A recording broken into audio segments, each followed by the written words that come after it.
Good evening, good morning to all the YouTubers out there. What's going on there, fellow YouTubers? Let's see here. Let's get this thing on the road. Everybody's in there this evening. Everybody's jumping on there. Good to see you all. Renee's first. Jumped right on that. Phil C's in the house. Mars Times. Archetype Net is in there. Audio seems to be good. All right. James, what's going on there, James Cragen? Good to see you. Let's see. Photography Light Magic's in there. I hope you are well. I am. Thank you very much for asking. Mark Matheny's in there. He said, I'm here today. Let's see. Let me put this back up here where this belongs. Miss Heard's in there. Hello. How are you? She's saying hello to everyone. Grant McGowan's in there. Hi, Chris. Hope you were okay and that you had a great vacation. I did. Thank you. Yeah, it was quite adventurous. Even though it was a staycation, we stayed within the state. And, yeah, I'll update you guys on that. It was pretty funny and pretty exhausting at the same time, but pretty cool. Richard's in there. He said, hi, Chris. Hope the vacation went well. It did. Everything's good. Let's see. Third Eye Open's in there. Josh D's in there. Bush Corey's in there. What's going on, Mr. Corey? This thing just jumped on me. That's awesome. I gotta go scroll back down. Let's see. Tony Gibbs is in there. Tim Houston. What's going on, Tim? Kraus is in there. What's going on, Kraus? It's good to see you. Mauricio's in there. Good to see you there from Brazil. Let's see. I don't think I missed anybody yet. What's going on, everyone? Good to see everybody in there. It's good to be back in here. Let's see. Do some little catching up on some of the comments here.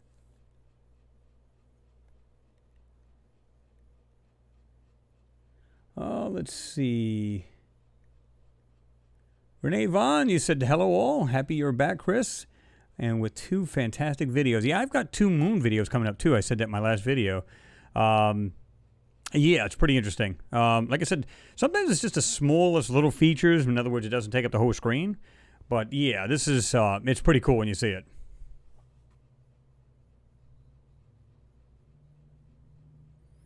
Let's see. Tony Gibbs, you said the latest Mars pic was amazing. We saw the platform. I don't think any of us thought it was vertical. At first, I thought I was seeing it wrong. Then Chris confirmed it, what we were looking at. Yeah, because it can have that weird illusion, right? It's kind of like a wall up on the hill, or is it lower and it's more of a wall with a corner? I guess it depends on your eye perception, right?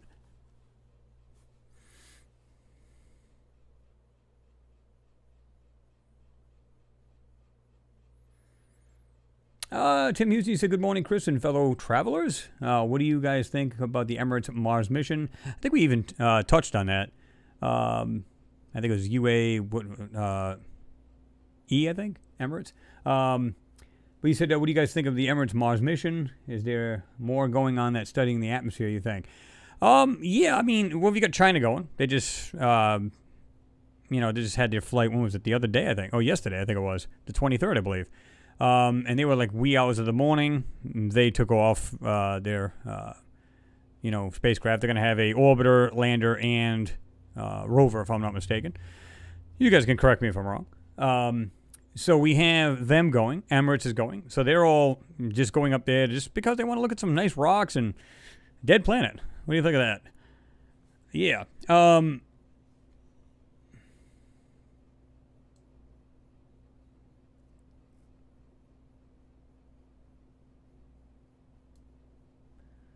Archetype Net. Say that 5 times fast. 5x5. Or like they say in the UK, your BBC quality is spot on. You are BBC quality. Let me see. Josh D, you said, hi, Chris. Hope your free week was good. How about that big thing, the Went NYT article? We will be touching on that. Pretty interesting. I hope that they do, and they bring more of this out. Grant says, hi to everyone else. Pete Ferrero, you said, hello, Chris. Busy launch week. Of course, China. You said the CNSA. Rover to Mars. Yep, I was just saying that just before I scrolled down to you, Pete. The UAE satellite Hope to Mars, and Korean military satellite Russia Chicago. Well, as far as Mars, right? I mean, it's every 2 years that it's closest to Earth, right? So that's what they do. So it's every 2 years they got a certain window to get there. Meaning within, once it's 2 years, it's closest. So they want to have that window to get out there. If it's after the 2 years, they can't. It's just further away, more fuel. Of course, a whole lot. You got to be more precise calculations, getting the craft there, whatever, right? So yeah.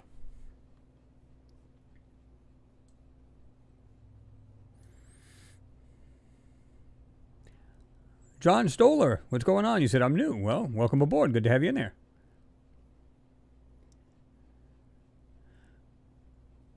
Crystal Garcia, what's going on? I'm just here to talk to people. Nothing wrong with that. Got a fine bunch of people here. Let's see. Dave Haverly, what's going on, Dave? Hi, Chris and fellow Martians. Chris, hope you and your family had a great holiday. Dave in the UK.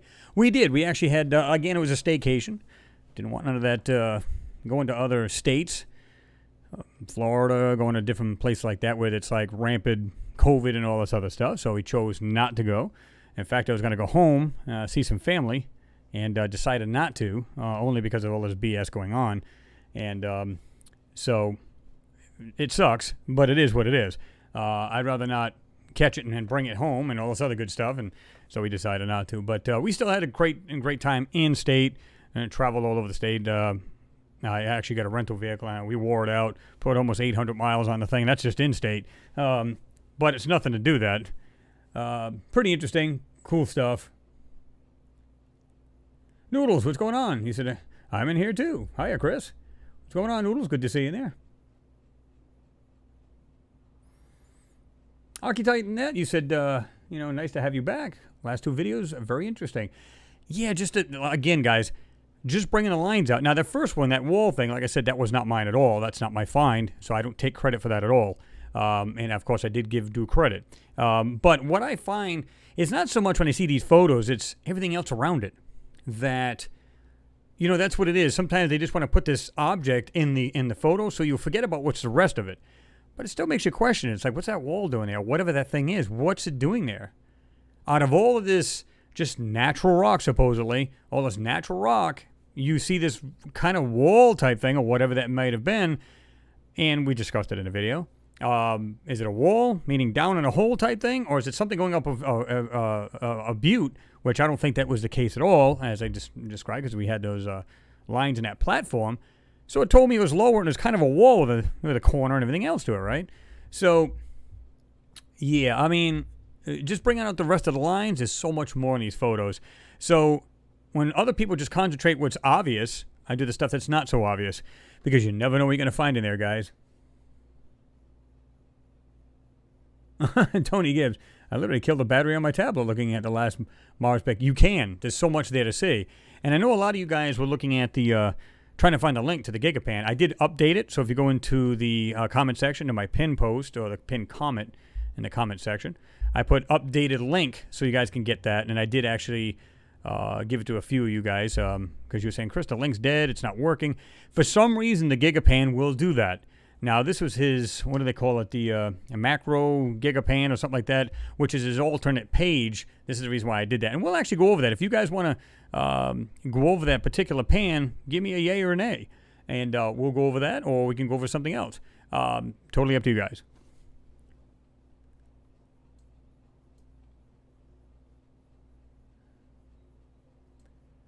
Let me see. Karen Brandstetter, hi from Kansas. What's going on? Good to see you in there, Karen.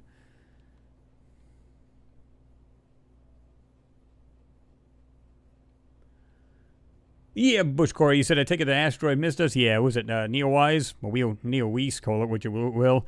Yeah, it was closest here at on the 22nd. So now it is now moving away.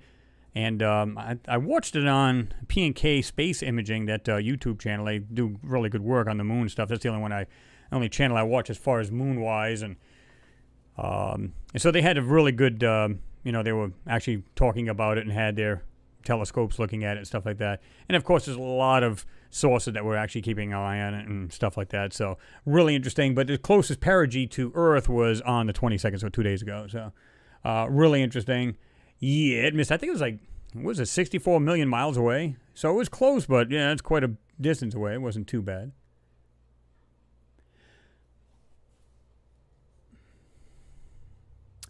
James, you said, James Cragen, you said the 2 videos this week were fantastic, man. I mean, honestly, the Mars video is clearly one of a kind. Yeah, I mean, the way I look at it is this. Again, I've said this a million times, and the same thing with the moon videos I'm going to show you guys. I'll probably have those up probably on Monday. But I've got 2. They won't be super long, maybe, 5-10 minutes long, whatever they are. But when you first look at these photos, nothing there to see, man. It's kind of like, okay, it looks like just lunar surface. Yeah, until you really break this thing down, and you can see where they did the patchwork. That's what's crazy. And I got to show you something else that somebody was on the channel. You always get these naysayers, right? They sent me a LROC photo, and it's supposed to be like the high-definition version of the moon. Well, I'll show you what I'm saying. Everybody thinks, oh, no, that's the true deal right there. But when you watch, or when you really zoom into this thing, yeah, a little bit different story. So, pretty interesting. I have Mimi. What's going on? It's good to see you in there. He said, Chris, have you seen Neowise? Yeah. Like I said, I was just discussing that. Like I said, the closest perigee to Earth was on the 22nd, again, 2 days ago. And like I said, there was several people actually showing this. They were either watching with their own telescopes and stuff like that. And quite interesting. I think it's pretty neat. Notice I was starting to get more and more of these moon rocks coming our way. You ever notice that? Just happen to be going by Earth. And it makes you wonder, maybe just natural rocks. And I'm sure 99.9% of the chance it is a natural rock. Or is it? That's like the Owana, whatever the hell that thing was. It's funny because some of these things, I'm trying to fix this wire, don't mind me here.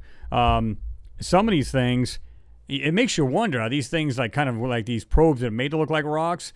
Speculation, of course, pure speculation, but it just makes you wonder. We're starting to get more and more of these things, News, yes.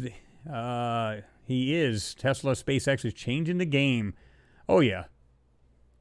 I love it. Press forward, man. New technologies, more things to do. Let's get it on. Let's do this,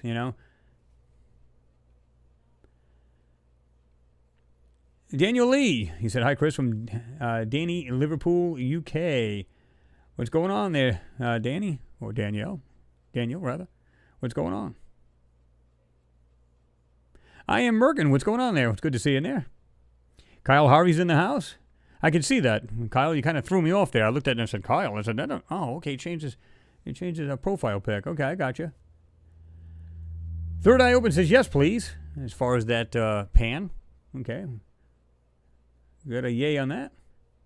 Kim Wade, live long and prosper. Let's see. This thing jumped on me, apparently, because I missed a whole bunch of these comments.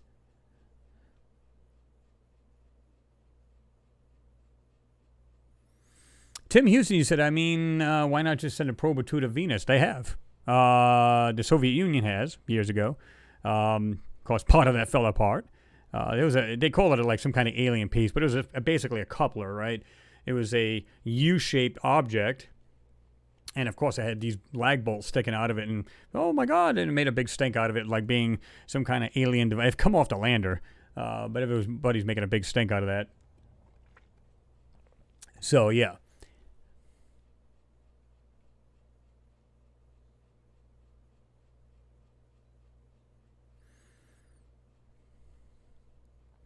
Let me see.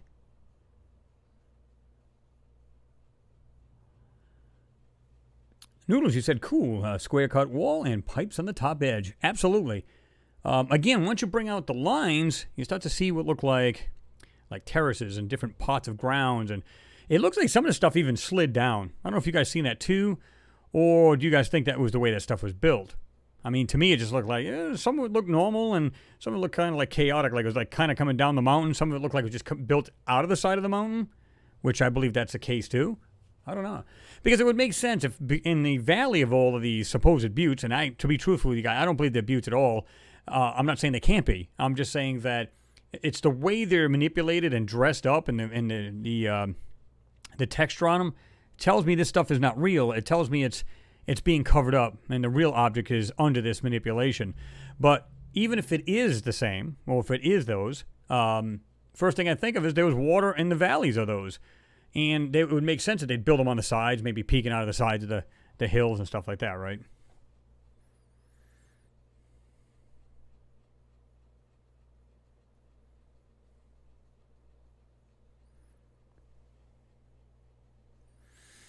Let me see. Tony Gibbs, you said the China lander pics appear blurred over exactly the same way. Intentionally cooperation to hide the truth. Absolutely. Like I said, all of these guys are now, I call them bedfellows because, you know, all of these space agencies, they're all in cahoots now. They're all like, you know, they're just coming together. Okay, when can we send our mission? Because we're going to send ours up. They don't want to conflict with, you know, flight paths and all this other stuff. And we'll send ours at such and such and blah, blah, blah, blah.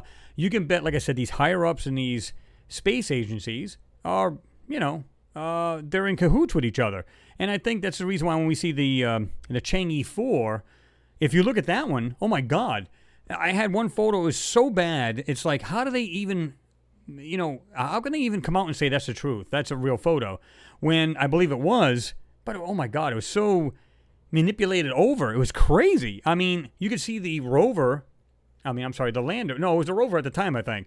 It was vice versa, because they had the lander and then they had the rover had driven away from it. And what I found interesting is that was decently clear, and the rest of it looked like a fog all over it, all around it. And clearly that's not natural.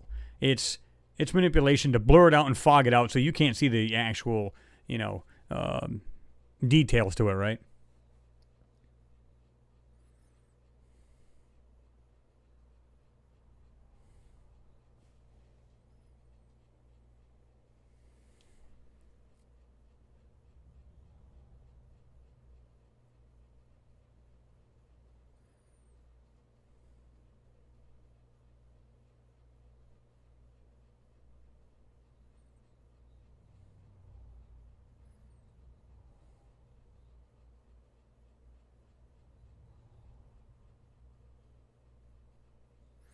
James Madrick, you said, hi. Hi, everyone. I'm currently on Pluto. Must be a little cool over there. I hope you got a jacket on. Pete, you said the new rover will have spacesuits material on board to test in Mars atmosphere. Copter will still shot in video, but fly only at 11 a.m. on Mars time to keep warm. Yeah, because, I mean, if it's extremely cold, right, you would think it would take, the way they talk about it, it's well under 0 degrees, right? Absolute freezing. And what's funny about it, I find it interesting, is that 11 o'clock, can you imagine if it was that cold here on Earth, you'd have to wait until like 2 o'clock before it warmed up. But because the temperature swings so much in this thin atmosphere, I would imagine the atmosphere or the ground would heat up pretty quickly, so it would make sense. And you also would think that it would need to charge more, because overnight, you know, the batteries become really bad. But they do, if you noticed, Pete, they've got like a little thermal heater in there that'll actually keep it warm on these cold nights. I don't know if you've seen that. And I might even, well, I had the picture to it. I don't think I've got it now. But there's a cutout showing inside the actual cube part of it. There's a camera coming off the side and down. So in other words, once it's in flight, it can take like a pan photo down off to the side of it, but it's down and kind of angled out a little bit. And then they have two cameras for autonomously. It can fly and things like that. So it's pretty interesting the way this thing's built. And it is high definition. We'll just see how high def that really is, right? Goran Jevtik, hello, Chris from Serbia. What's going on? Good to see you, Goran. I can see we get some newcomers here. Everybody welcome aboard. Stephen Porter, good to see you. He said, good evening, Chris, from Wales, UK. What's going on there? Renee Vaughn, you agree with me? You said, yep, me too, I'm P&K. Yeah, they got some good stuff there.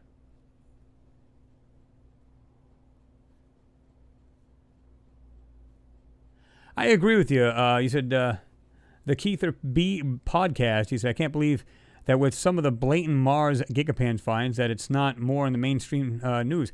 Well, that's the funny part. I find that interesting, too, because it's almost like they're told, listen, just stay away from the taboo kind of weird stuff. I mean, it's just, and it makes you wonder why. Now, Russia today has done that. In fact, they had the Prime Minister from Canada on there talking about aliens and how there were kind of like reptilians. There's other races visiting us. I mean, he's just saying this right on the air.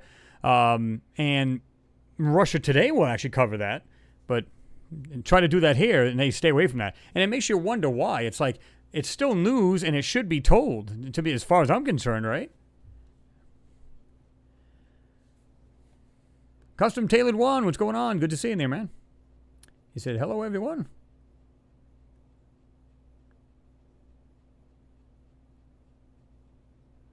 Whoops. I hate it when this thing jumps. Elaine Walls, what's going on? Good to see you in there. Late to the party. Not really. You're good. It's not good. We just started almost 10 minutes past. What's funny thing is that when I went to go open this for live, I needed to upgrade the software, and I'm like, oh, you're kidding me right now. So I did that briefly, and then just got a couple things together. Got my drink from Subway here, you can see. So I was like, okay, let's get this thing kicked off. So, yeah. Let me see.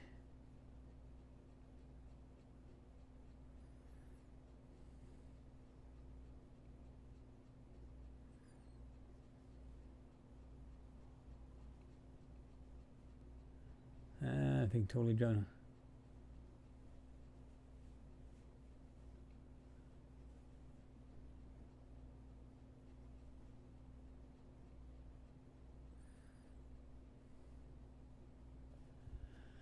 Mimi reacts. She said, can't wait for the Saudi Arabia Mars pics. Yeah, I'm curious to see. I don't care if they're orbiters. I don't care if they're landers. Be curious to see how they, they compare to NASA photos. India, because India's up there too. It's got the mom satellite.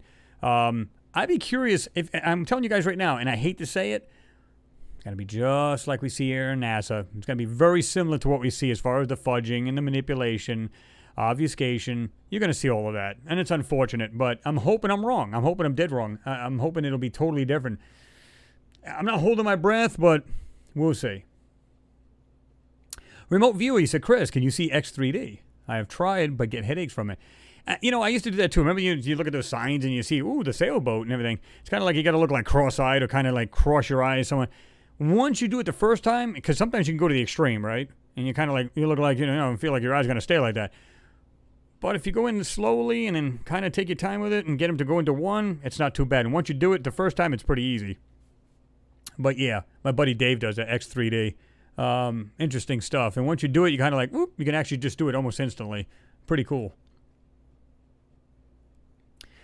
Yeah, Grant McGowan, you said the Chinese are showing some great interest in Mars lately. I bet they know something. Well, yeah, they already just had a flight just take off yesterday on 23rd. We was at the morning, I think it was just after midnight, and I think it was Eastern Daylight Time. Well, Eastern Daylight Time here, but I think it was just shortly after midnight on the 23rd. So, kind of like, yeah. Yeah, so that was pretty interesting, and I'll show you guys that too. I've got a couple tabs already ready for that. Yeah, I mean, it's like, it's a dead planet, man. What's the point? But if we plan to go to Mars, you can bet other countries are going to want to do the same. Because they're going to want to, to me, they're going to want to get their own real estate. They're going to all get it there. We're going to have our own little place, kind of like here on Earth. We got our own countries. We're going to have our own plots of land. And it seems like they're going to do that. But if they come together as a unit, then it'll be cheaper to do it. And we can really make this happen quicker. Like Elon, what, 1 million people by 2050, I think, wasn't it? So I don't know if that's going to happen, but still, the idea is colonizing Mars will be interesting, and everybody wants a piece, and that's why they're there. And it's not just going, hey, well, let's go look at those pretty rocks too, and that pretty dust. No. Thank you, James, for your support. Always appreciated. You know that. You said, Chris, man, I have said earlier, check out the Mars video with a magnifier. And be prepared to be blown away. You know what I mean, Chris. Yeah, I mean, a lot of you guys have said that recently. Like, some people say, well, I jumped off my phone and my tablet and got on my their smart TVs, went onto YouTube and stuff like that, and you see it a whole lot better because now it's like right in your face. I mean, you can have anything small right down to a 43-inch. It's a whole lot bigger than your smartphone. So even a tablet, right? So when you see that, now you get to see the grand picture. You're like, wow, And a lot of times, you guys are telling me, hell, I don't even need a magnifier. It's so damn big. So, yeah.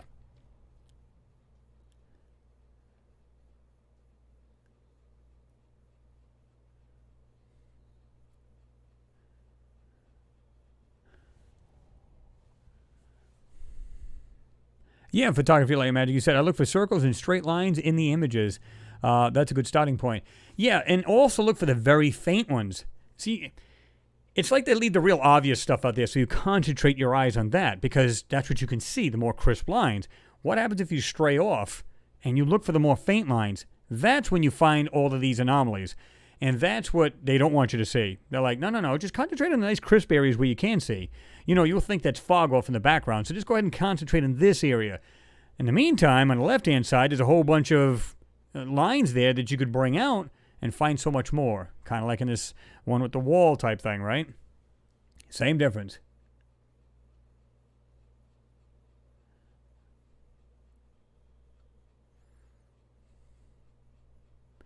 Bush Corey, I'm not aware of that. You said thoughts on the on the huge cube spotted near the sun, 100 times bigger than Earth. Real or total BS? I'm almost positive I heard something. I haven't watched anything about it. I haven't seen it. You know, I can't say yay or nay to be truthful. I don't know if anybody else can weigh in on this. I don't know. So I'm not going to, like I said, I'm not going to weigh in on it. I think I heard somebody talking about that. The only thing I can remember is that weird spherical thing that looked like it was pulling plasma off the sun. How true that is, I don't know. It looked real. So I'm on the fence about that. But the cube thing, I'm not sure of. You know, I can't weigh in on that. Maybe you said I just see clouds. Well, that could be. We see clouds in a lot of those pictures, right? So could very well be. Now, as far as like the purposely blurring out on these lower, you know, not the sky itself, but down, that's manipulation. I mean, you know, to me it is. Now, you could have fog off in the distance, right? Because you're going from real cold temps to now warming up. So there's a possibility you could have like real large fog settling on the ground. That's a good possibility. But a lot of these look like they're taking the photos are taken by, judging by the shadows, it looks like noontime, anywhere between 11 and 2 in the afternoon. So you think the fog would be burned off by then. So now you kind of question that, you know. Mark Matheny, okay, I'm back. Well, I'm glad to see you back. Stephen Porter, he said, it seems to have gone quiet with the Chinese lander on the moon. Haven't seen any recent photos, so I guess it's hold out hope for much on the Mars mission. Exactly, they did the same thing. Chang'e 4. First we had the Chang'e 3. They claimed, oh yeah, they had a few pictures out. Oh, wait a minute, the thing took a dump when clearly it did not. Like I said, the ham operators can still hear that the rover pinging, so they knew it was BS. Then once they said, oh, yeah, well, we're not going to show any more to the public, but we're going to continue on with the scientific work on the moon. You never heard another thing about it. Chang'e 4, same BS. Couple photos, don't hear another thing about it. Ooh, we found some melted stuff on there. And that was the end of it. And I did a video on that about the melted stuff, but not so much that. It's what was in the background. Structures there. Now, that melted stuff is the real deal. That could have been from anything, you know. Is it something that was created from one of these structures or something that happened to one of these structures? I don't know. Pure speculation. But they're showing you that, but don't pay attention to the background. Again, they leave something in the photo so you can concentrate and center on that. Don't worry about the rest of it. We don't want you to see that. So I think it's like a little trick, you know, of the eye that they're pulling on us. And, you know, there's so many tactics that they use that, you know, a lot of people fall for it. They're like, oh, you know, there's nothing there. What are you guys talking about? Really look into these. There you go, Noodles. Space cahoots are the best cahoots.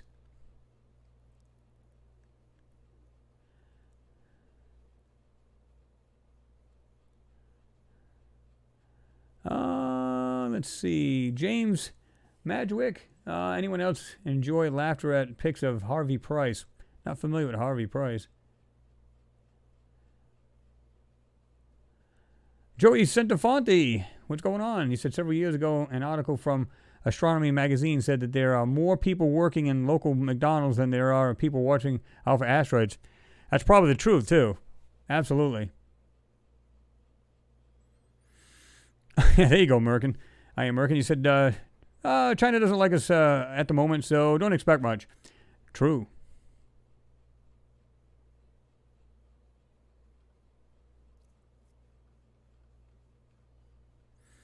Thank you, Miss Haird. Appreciate your support. You know that. Much appreciated. Kyle Harvey, I do appreciate you as well. He said, did anyone hear something on the news a couple of days about a UFO crash recovery? No, I haven't heard about that, Kyle. Anybody else hear about that? Mike Knapp, you said, hi, everyone. Late as usual. Still here, brother. That's all that matters. Odds and Crafts, what's going on? Good to see you in there. Hope you're doing well. HDOS 1AV is in there. Right on time today. Josh D said the ESA delayed their missions, their Mars mission, I'm sorry, 2 years for it was COVID. Excuse now, they admit technical problems. Well, although they botched a landing on the Comet and a test landing on Mars. Yeah, I mean, China's going to send, you see what happened to the last Chang 4. I think the lander that crashed basically, it basically was a bad mission, right? Something that wasn't the Chang 4. Wasn't it something else? It was one of the two that they had a problem with. I'm going, oh my God, now they're going to try to land on Mars. Watch them come out with the same thing. Yeah, we tried on Mars and totally failed miserably. So nothing to see from us here, people. Wouldn't surprise me.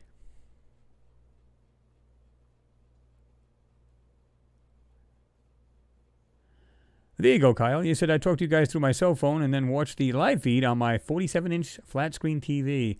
Yeah, I do that. I'll watch some YouTube on my 60-inch 4K. And, yeah, I mean, it's like right in your face, right?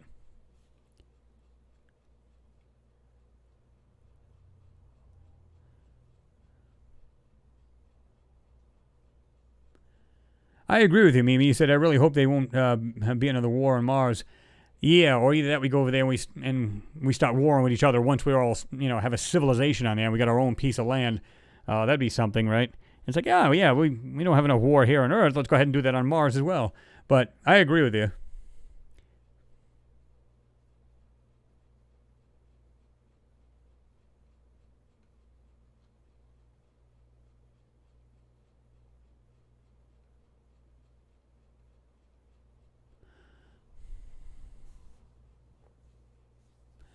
Grant McGowan, thank you for your support, man. I do appreciate you. He said, Chris, please get guest on the Friday Live Hangout. This would be awesome.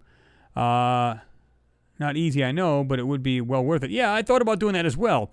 I'll have to look into that because, I'd like to have some other fellow YouTubers on there as far as like uploaders and stuff like that. Maybe some favorite channels of you guys. We're going to look into that. See if we can do that, right? Again, Grant, appreciate you. Miss Heard as well, and all you fine folks out there supporting the channel. It is greatly appreciated. Mr. Gossamer, what's going on? Good to see you. And he said, enjoyed the video yesterday, Chris. The wall was, well, obviously not natural. Totally agree with you. It's, whatever it is, it's, again, that wasn't so obvious, right? Because it was off in the distance. But once you zoom into it, you go, yeah, what the hell is that doing there? When you see nothing but rocks, boulders, and hills and dirt, and you're just saying, okay, why is that sticking out? Why is that there? Why didn't they cover that up? Maybe they're just hoping people would just glance over it and wouldn't see it, right? The good thing about, like I said, these Gigapans is that there's a lot of people doing them. And they do a fantastic job of stitching these things together. And a lot of times to go and they've made it more difficult to just go into, let's say you said, all right, everybody go to Sol 2865. I'm just going to throw a number, okay? To go there, and then there's X amount of photos per that Sol, and you're going to take them, everyone, okay, let's look into them. Every single one of them, well, these guys are doing that, and then some. They're literally taking every one of them, stitching them together, and putting them together for us to see. That's why I like using them, because now you get this huge photo, and you can see what's there, and you can get you won't be able to tell judge from distance, but you get to see how big something is compared to everything else around it, so on and so forth. So that's why I like the pan so much. There's just so much to see in them. So you're not just looking at one photo, well, maybe see a little piece. Now you get the whole thing to look at. So at least that whole Sol, which is Martian Day, right?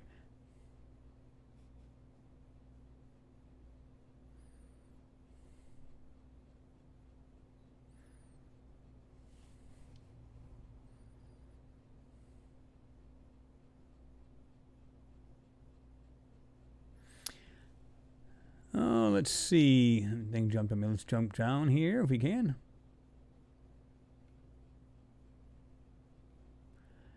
Yeah, I'm going to try to jump down here, guys. So if you guys ask me a question, go ahead and ask it again. I'm going to try to get down here.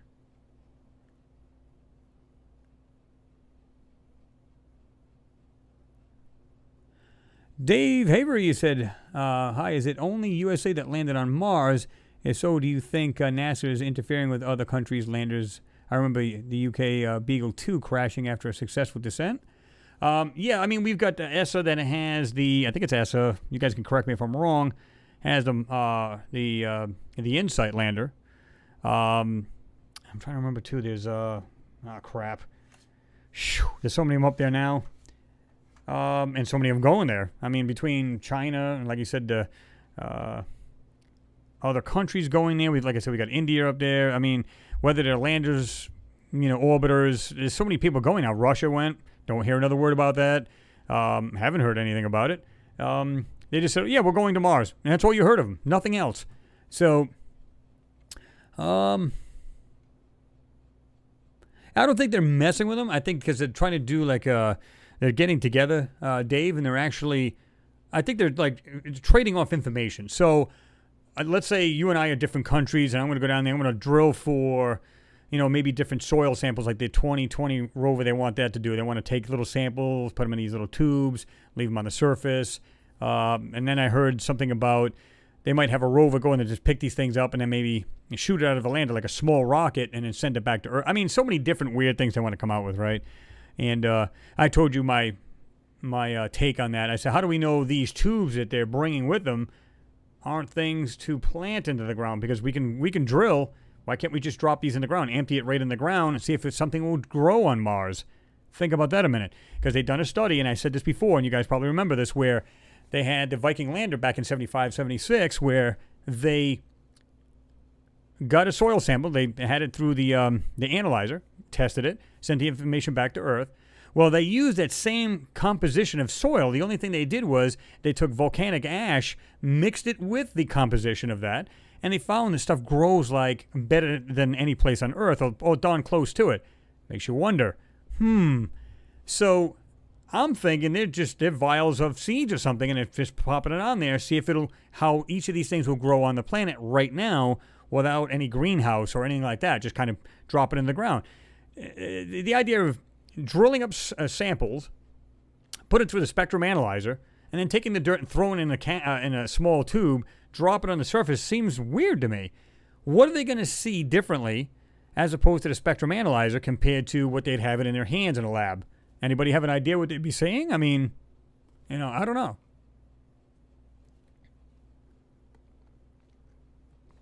Drink fresh. Let's see.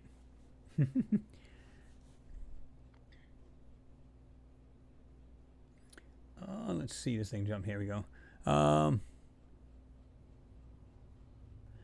Rolando Elves, what's going on? Hi, Chris and gang. What's going on, Rolando? Good to see you in there. Too Fast TJM, Alien 100%. Another new person there. Welcome aboard. Good to see you in there. And all the new guys, or women, ladies and gents, if you haven't subbed to the channels, I've got Mars Anomalies and Beyond, and I also have Lunar Anomalies and Beyond. If you haven't, subscribed to there, go ahead and subscribe. You have more stuff to watch because I got 2 moon videos coming up this week I'm going to put on there. So you guys can check that out as well. But yeah, welcome aboard, and I hope you guys subscribed. Krause, you said, Chris, I would really like a hangout with Jean Ward as a guest. Would be a full spectrum review. His channel is so good. Yeah, he does. He does really good work. I like Jean, and I love the satellite views that he does. 99% of them are satellite. He does do some different stuff here and there. But yeah, I like his work. He's a genuine guy, down to earth, and that's what I like about him. So, I like them kind of channels. Stephen Porter said, trouble is whoever lands on Mars first will try and claim it for their own country or carve it up like we have in Antarctica. Yeah, that's exactly my point, right? And I said this, we'll all get there and say, okay, this real estate's mine, that one's yours, this and that. And we'll just okay, you get from this part to this part. I mean, they're not even there yet. Not everybody's even, have a civilization on there. They're already going to try to divvy this area up. Or maybe they're just going to work together, like a lot of these countries. Maybe they'll build it all together. Kind of like the ISS, right? The ISS has what? Has different countries in it. So it's a collaboration with other countries, other astronauts, actually working in the ISS. Well, maybe they're going to do the same thing when it comes to the civilization, which I believe they will. and they're going to work to try to get this thing together, right? So, again, if I'm in one country and I'm doing a certain thing, drilling and everything else, you're doing something else, like looking at the atmospheric things and everything, and we're putting all of this data together, and we're coming up to, okay, this is what we've got. So, again, collaborating, and they can get this done a whole lot faster. Other countries can do liftoffs with rockets and do it on the cheap as opposed to the United States. So we subcontract these other countries out to do that. So, yeah. Nick Mad, what's going on? Good to see you there, brother.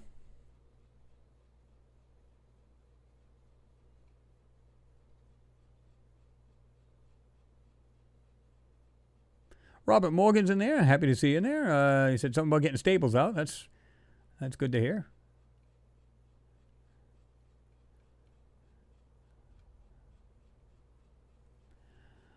Louis Longbeard, appreciate your support, man. He said, hey, Chris, great videos again this week. Hope you're having an awesome day.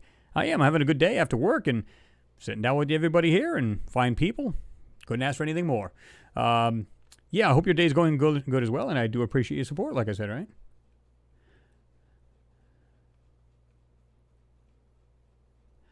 $786 Otto, good to see you there, brother. And thank you for the support, as always. Much appreciated, you know that. Hello, Chris, you're saying, and good to have you in there. Arts and Crafts, who is John? John is John Ward. If you look at his, you can find him, or John Ward channel. And yeah, he's got a lot of good stuff. He does a lot of satellite views. Great channel. If you haven't seen him, check it out, right?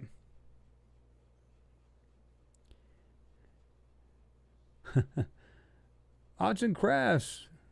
Yep. Check them out. Check him out, rather. He's good, good channel. Like I said, I'm sub to him. He's good. He does good work.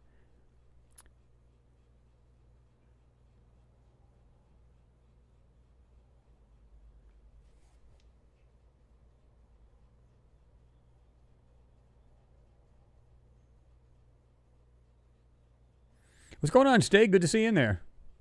Sorry, Chris, and all. Hope everyone is well.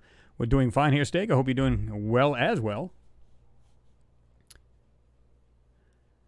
Matt Patterson. Does anyone remember the movie Red Planet? I do. Where they sent up algae that the idea was supposed to make oxygen somewhat. Not sure how that idea really worked. Well, if they do that, it'll give off methane or methane. And, you know, of course, you know, it would just start this bacteria and like a little, what's the word I want to use? Like basically a life cycle, right? Because things would eat off the algae. If you remember the Red Planet, right? They had those little bugs eating off the moss and the algae.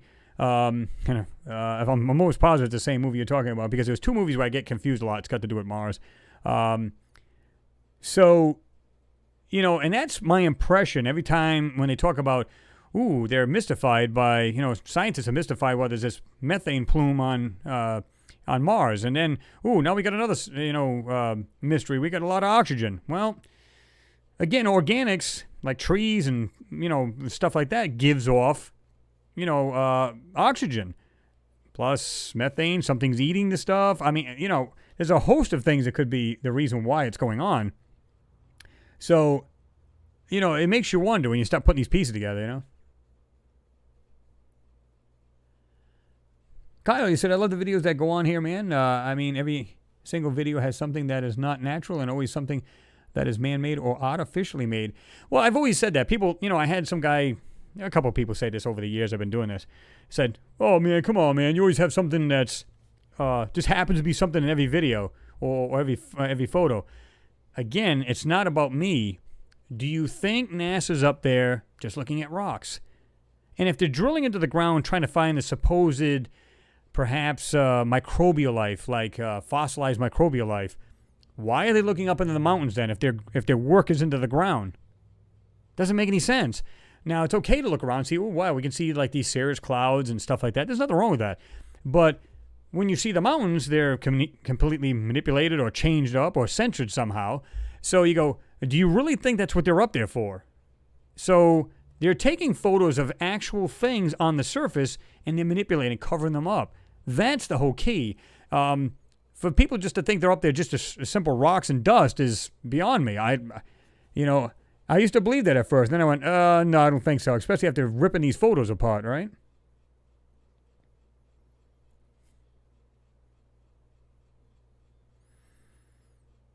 That's a good question, Stephen Porter. He said, I think they would have a metal detector on the new Rover just in case it drove over buried wreckage. I know one of them, I think it was the ESA one, was supposed to have a radar, and it was supposed to go almost 100 feet into the ground.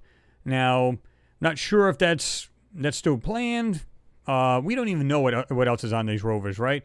We're only going by what they're telling the public, so we don't really know. Because I think people would start to figure out, what do you need a metal detector for? Think about it. I mean, unless you go, well, then they're looking for other stuff like other precious metals, things like that, right?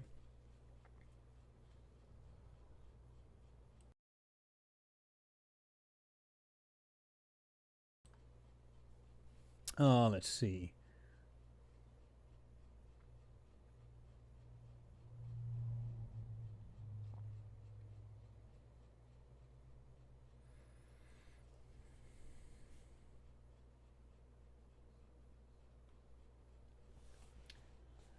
I think that's Zach Lau. I think it is. Hi, Chris. Hope all is well. Been watching for some time. Excellent channel. Well, I appreciate that, Zach. I appreciate the kind words. Prelin 1972. Jack, I guess it is. J-A-K. Hello, all. Sweden here. Oh, good to see you in there, Prelin. 1972. Good to have you in there. Jenny Vasquez. I love your videos, you said. Well, I appreciate that, Jenny. Thank you very much.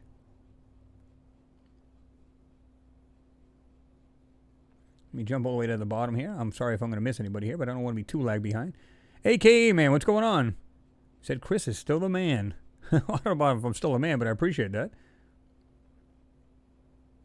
There he is. There's John Ward. Great video, Chris. You said, people, Elaine, I think, was asking about you. There you are.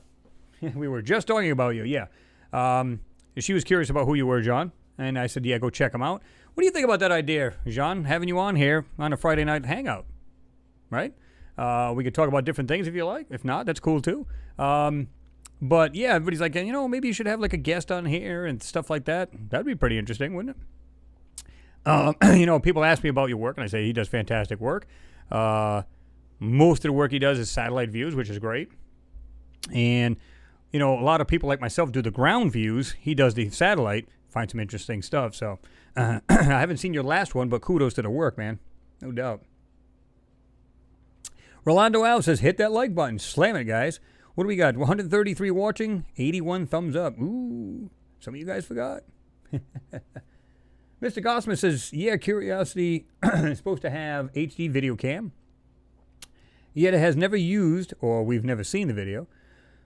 The design space could easily be used for other tech and maybe was. Well, the way I look at it, again, these photos may actually start out as HD. Think about this.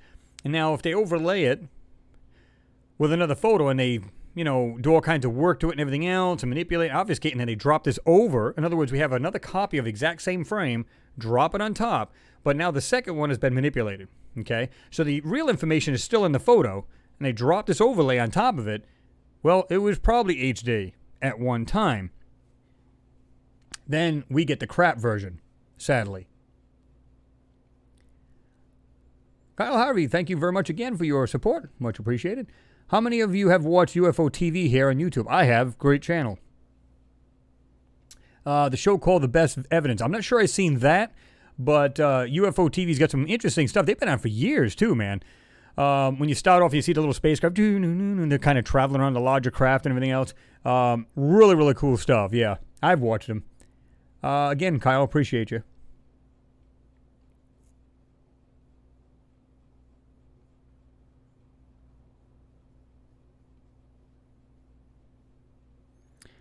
Cloakstorm, what's happening? Appreciate your support. Okay.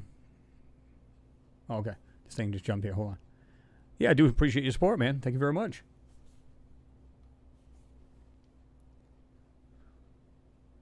James, I don't know, man. I mean, great question, and I think we all know the answer. That's what sucks. Chris, he said, do you think they will ever get the photos from NASA before they blur the hell out of them? I don't think so. Not unless somehow, like I said, one of these guys is disgruntled, and they decide to let it out. Hope they give it to me first. That would be interesting.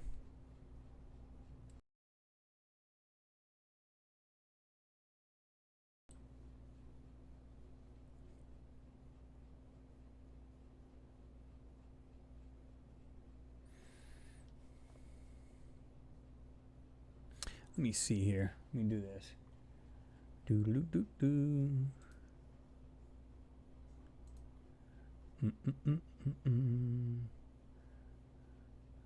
Let me go to... All right.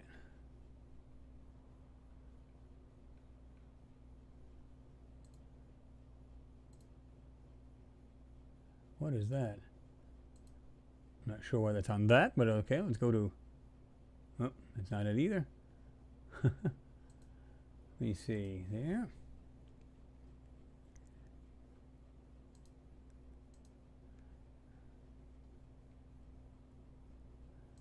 Click on that. I'll get to you guys in a second here. You'll see what I'm doing.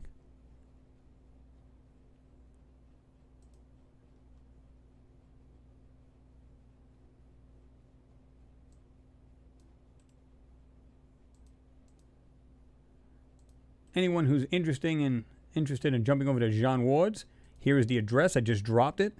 I know somebody was just asking about that, saying, "Hey, you know, what's his what's the address there?"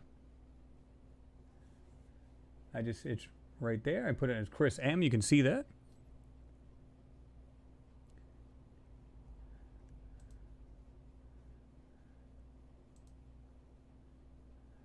Let's see.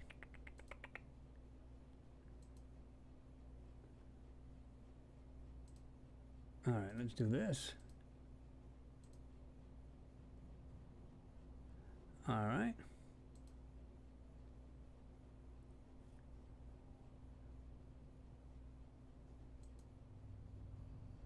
All right, do that. In case anybody's confused with that, I'll just do it like this. Feel like, who the hell's Chris M?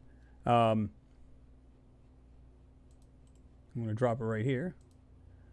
Again, in case nobody's seen that.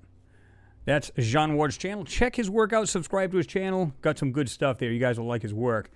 Let me do this.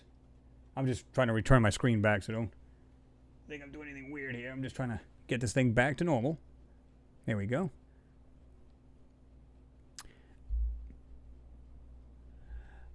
Jean Ward, you can go to MarsAnomalies at AOL.com. You can always hit me up there or go to my Facebook page.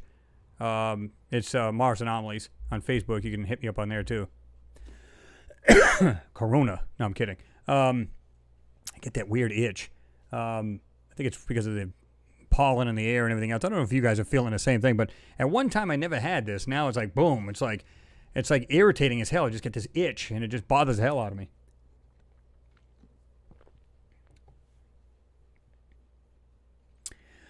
Jerry McDonald, he said, "Hi, Chris." Or, "Hey, Chris. Hey, community. How is all you fine people?" We're all doing good here. Jerry, I hope you're doing well as well.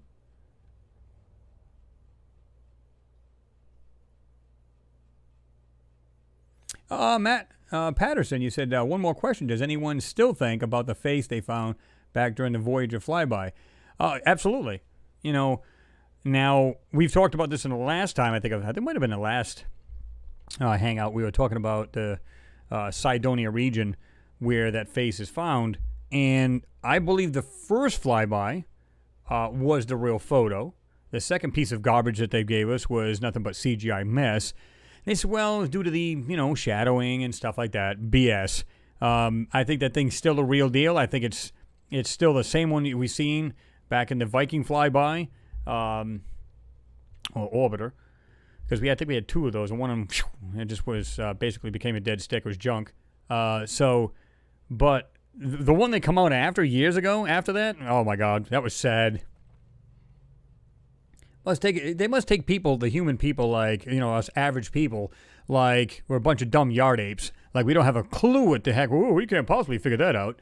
It's like, you can see the difference. One looked realistic, even though it was a low res, because we're talking, 75, 76? Right around the mid-70s compared to the technology and cameras today. But even then, it doesn't make any sense because even back then, they had some decent cameras. Look what they had on the moon. Really good, even though Hasselblads were film, they still were phenomenal cameras and built specifically for that mission. In other words, you couldn't just walk into the store and just grab one of these cameras. You just couldn't do it. You could get something really good quality, but even Hasselblad still makes cameras today, I believe.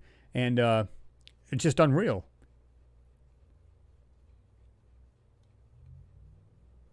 James Cragen, thank you very much again for your support. He said, I agree with you on NASA photos, man, but if we got you in there first, okay, well, boom, boom, just, job done, disclosure.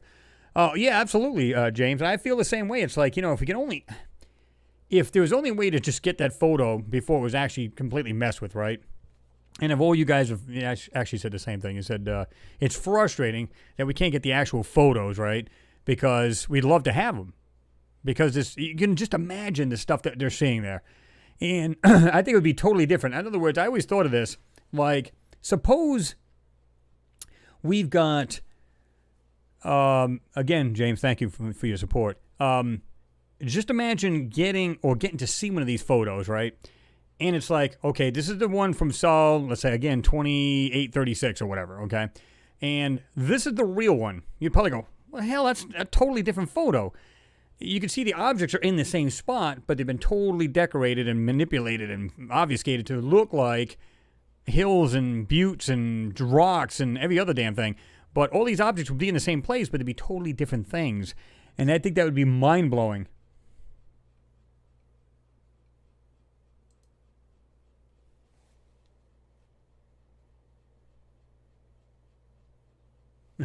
Photography like magic.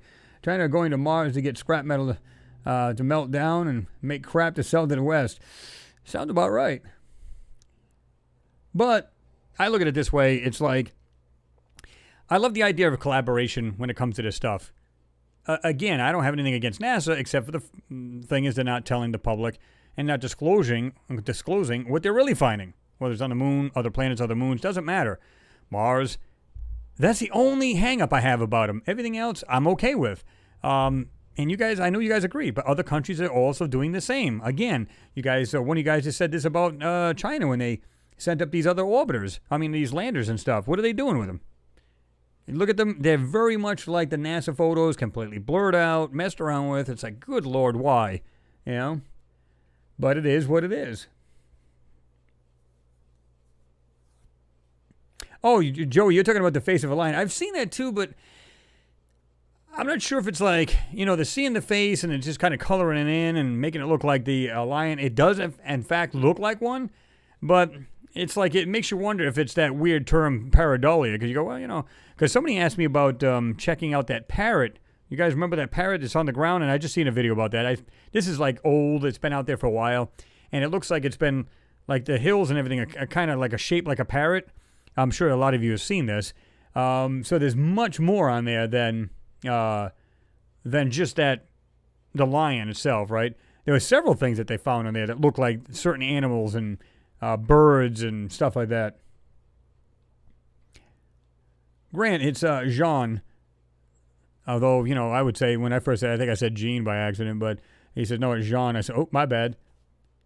321 Catbox, what's going on? He said, Chris, what is your take on the moon having an atmosphere with clouds? A YouTuber who sees stuff has posted video with this claim. Is it fake, like supposed trolling, hacking, and drama? Thanks. Yeah, I'm not a big fan of that, man. There's a lot of people that actually look at that stuff real up close, with other, very large telescopes, and they've never seen that. Now, I'm not saying there is water on the moon. Don't get me wrong. And you can look this up. There is actually water, and there's frozen ice, and a lot of these craters and things like that. So that's real. There's no doubt. Clouds on there? Yeah, I don't. There's a lot of. Just look up a lot of these videos that people have really, really good telescopes, and they're just showing the real deal, if you know what I mean. They're not trying to blow smoke up people's butts. So, if you check it out, don't get me wrong. I don't have one, so I can't say yay or nay, but I know a lot of people, a lot of these observatories that you got these amateur, people that do these things, and they have good-sized telescopes, and 30-inch and up, and then of course they use their own, the larger observatory, and they've never seen anything like that. So, yeah, I'm not there to say yay or nay, but just going judging by the other people what I've seen, yeah, I'm not so sure. I don't know. But I guess it depends, how you look at it. Is it a possibility? I guess if it's kind of like the like Mars, right? Very cold at night, And then if there is any kind of moisture in the soil at all on the moon, and of course now boom, the temperature goes through the roof, maybe you'll get a fog type thing. Who knows, right? I don't know. But some of these things, people are seeing like structures up close. Now, you're not going to see structures up close. Not with a telescope, not a land-based one. I see structures on there, but these are from the LROC, the Lunar Reconnaissance Orbiter, as well as the Apollo mission, stuff like that. These guys are like 75 feet off the ground. The LROC is 75 miles off the surface of the Lunar. Which one are you going to believe first, right? So I usually go by the LROC photos. Now, there's a lot of great people that are doing great work with telescopes, and I give them props for it, Oh, by the way, 321, I checked out your channel. I love that oldie but goodie you got there on that when you were doing some skip talking there, the Ranger AR3300. My buddy's got the AR3500. And, of course, you probably know about the keypad put in. You can actually expand the bands on that. Good stuff there, by the way. I can show you. I don't know if I even got that still here. I think I do because I actually found this the other day. I thought it was pretty interesting. This is me way back in the day. This goes back to, oh, good Lord. Talking about 16, 17 years ago. Messing around with my gear. And so, yeah, I was into radio quite heavily. I still have, Yaesu here and some other equipment, but this goes back in the day there. But and I actually had more darker hair instead of more grayer hair, if you know what I mean. But this is this is a few years ago. I really enjoy skip shooting and everything else. And right where my hand is on the counter there, I've got a Dave made linear. It's a 400X. And basically, you could do about 920. I could get with a driver, a Texas Star driver, modulator plus, hit that and get a swing of nothing up to about 925 PEP. So that was pretty good. But, I love your channel, man. I went over there and checked it out, and it's pretty interesting. Cool stuff, man. But, that was some years ago. But, I was hoping you'd jump in there because I was like, oh, wow, check him out. I didn't know you had that... and dropping the mall there on the Super Bowl and all the good stuff there. Good stuff. Yeah, John. Yeah, Mars Anomalies at AOL.com. Yep, correct.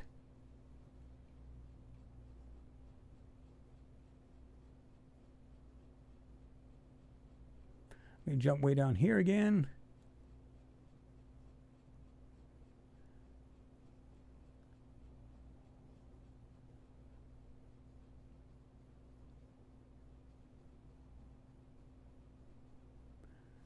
Let me see.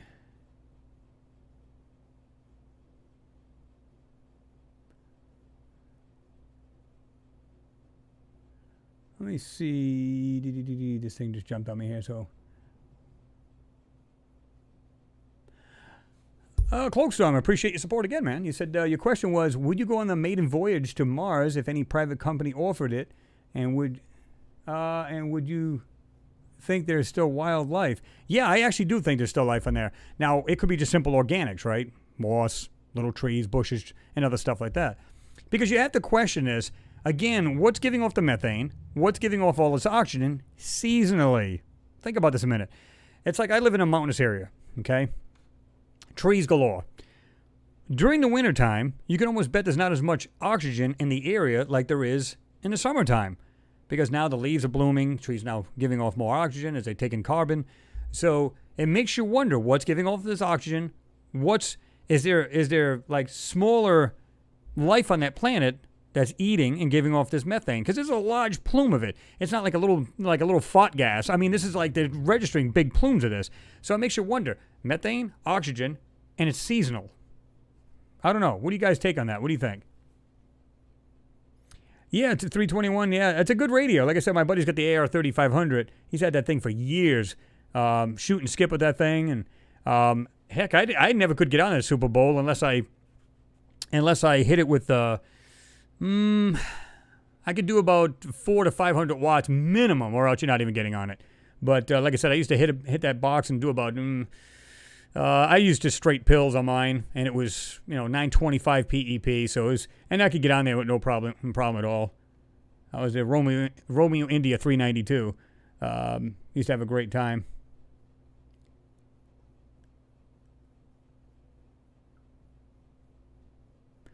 Stephen Giles, you said just saw your video on forbidden knowledge. Yeah, I got a lot of videos up there too. My buddy Thomas is putting those up there. There's a lot of content being put up there. That's why you guys should check it out. Forbidden Knowledge TV.tv. Really good stuff. And there's got so much more in there. There's other, all kinds of other uploaders and all kinds of good stuff in there. And I think it's like, I forget what it is. It's like minimum money a month. I think it's like $5, $6, whatever it is. Really, really good stuff. Steve Pell, he said, yeah, you were young. Well, and I mean, let's see. Late 30s. Late 30s. So, well, look at Chris. Just a baby there. I don't know about a baby. H-Stars 1AV, love the static. Yeah, I had the Silver Eagle, and I had the regular standard, top 9, the top 9s, things like that. Had the M6 hand mic I had in my hand. At the time, I think I had I had an Alinco at one time. Then I had the ICOM 706 Mark II, which is underneath that counter. President HR 2500, and just over the tuner, I had a President HR 2600. Really good radios. And they had the chip switch in those, so they expanded them things big time. Too Fast TJM. Wow, that brings me back. I haven't seen those lollipop mics in a long... Yeah, exactly. In fact, I still got like 3 or 4 of them in a box. Just like, yeah. Equalize, you said ham radio. Is it still legal? Absolutely, as long as you get your license. Yeah, get your license. You can talk all over. And, it's through the government, so you're actually... when it comes to anything that's got to do with, disaster, stuff like that. And again, I remember years ago when they had that, there was a Hurricane Lugo, I think it was, that wiped out Puerto Rico and knocked it out. There's no communication with them. And a buddy of mine, he actually worked with me. He lived in Puerto Rico. His parents did anyway. And so I said, hey, by the way, you talking to your mom and dad? He says, no, I can't. All the lines are down to the island. I said, well, I'm talking to a guy from Puerto Rico right now. He said, are you really? I said, yeah. I said, what's the number? So on the island you could phone call, but you couldn't go back to the mainland. You couldn't talk back to the United States. So I asked him to check it out. He said that his family was well, and I relayed the message. So radio is awesome, man. It really is. And I used to get him on the triple nickel up in 27555, and pretty interesting, good stuff. Andrew Cold, he said, question, based on your measured observations and considerations of the images, was life on Mars advanced or primitive? I'm going to say both, truthfully, because in some photos you see what looks like bust of like animals or statues of animals or of people, weird things like that, right? And then you see things that look like something we have or better, meaning more technologically advanced. So I think the answer would be both. Now, I know a lot of people have seen these photos. They've done their own. What do you guys think? Do you think it's just a lot more advanced than us? Maybe around the same way we are right now and primitive as well, or just simply more technologically advanced? What do you guys think?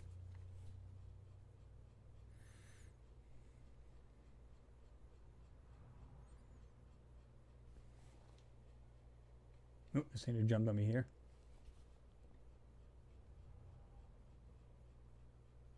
ICOM receiver and a DX5000 power line transceiver here. Well, that's pretty good stuff right there, John. Yeah, that's pretty good stuff right there. Now, you just shortwave receiving, or you just running a long wire, or you got multi-band?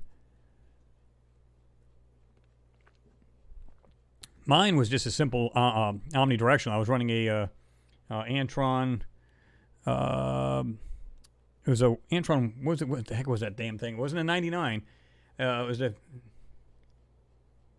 what was it? A 305, I think they called it. It was actually more heavy duty. It was larger, had the ground plane and all that. It was just a heavy duty spring. It was just a thicker antenna altogether.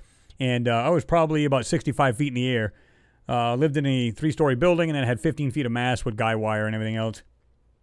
And talked all over the place. In fact, I've talked to East London. You should know where that is. Southern Africa. Right down the peninsula there. I talked to a guy who's on a D-Expedition. Pretty cool. And that was wild to talk to him. Now I talked to the guy in Faroe Island. I don't know if you ever had a chance to talk to him. He said, first time I've ever talked to the United States. It's the first time I've ever talking to Faroe Island. I didn't even know where it was at the time. Well, it's between Greenland and Iceland. So, really, really cool. Kyle, he said at the last video had a lot of freaking man-made objects that were definitely intelligently made objects. Yeah, I mean, you can't chalk it up as just natural when you see some of these things the way they're built, right? Whether it's things half buried, if it's things that are, just still standing, meaning not buried, not in some kind of chaotic form. Yeah, absolutely.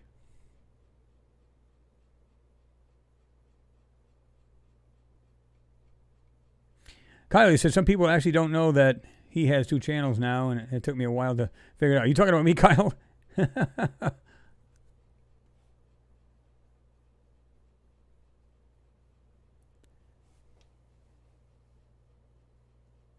Colin Barry, you said if there is wildlife, we have not seen any yet, does not mean there isn't any. Well, absolutely. And here's the thing, Colin, would they tell us? Probably not. And like I said, my prediction is they're going to go up there. They're going to find signs of, fossilized, microbial life. And they might even say, well, we found a little bit of moss here on this rock. And, something that's only indigenous to that planet or whatever. And then they'll move up. You'll see. Gradually they'll move up. Okay, I see what you're saying. I just jumped down a little bit more, Kyle. I see what you said. Yep, got the 2 channels, guys. And I decided to put, now I got a lot of moon stuff on the lunar anomalies, on Mars anomalies, but I decided to start a channel there because some people, I prefer the moon more, and I prefer Mars. Me personally, I'd rather have both. So now you got more to watch. That's just the way it is,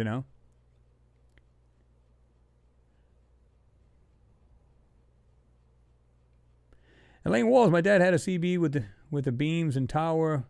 My handle was possum. Trot Sweet Pea. I was about 10 years old. Ain't nothing wrong with that. Nothing wrong with that. James, you said, Chris, I remember years ago my neighbor had a CB radio with a huge aerial out his back garden, and sometimes when he would talk on it, would blast across the whole TVs in our area. Yeah, I mean, I had one guy that I had, and I had all kinds of filtering on mine. I had a bencher filter for mine, and of course I had excellent SWR, my standing wave. I had a large tuner, and then I had one between the linear and the radio. And I would tune everything down flat. And there was only one guy come over to me one day. He's like, hey, you the one that talks on the radio over there? I said, yeah, I do. I said, why? Is there a problem? He said, he said, hey, you'd like this little whisper on my phone. I said, oh, I'm really sorry about that. Oh, no. He said, I'm not even a bit worried about it. I was just kind of curious if it was you. And he's literally in my backyard, and I'm running just about 1,000 watts peak power. So that's not bad considering when you tighten up your shit, and meaning, you have a nice ground on there, SWR is down to nothing, and, they used to call me the swing master because I go from 0 watts and talk like I was on sideband. I would go from 0 to 400 true and up to 925 peak, depending on how I was hitting the box. So, pretty good.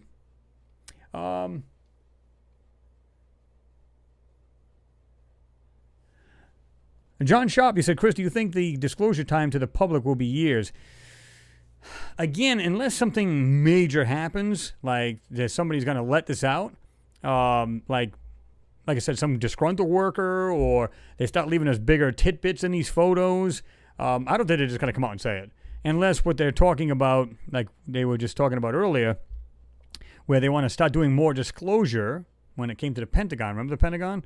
In fact, we can go to that. I'll show you this. Pretty interesting.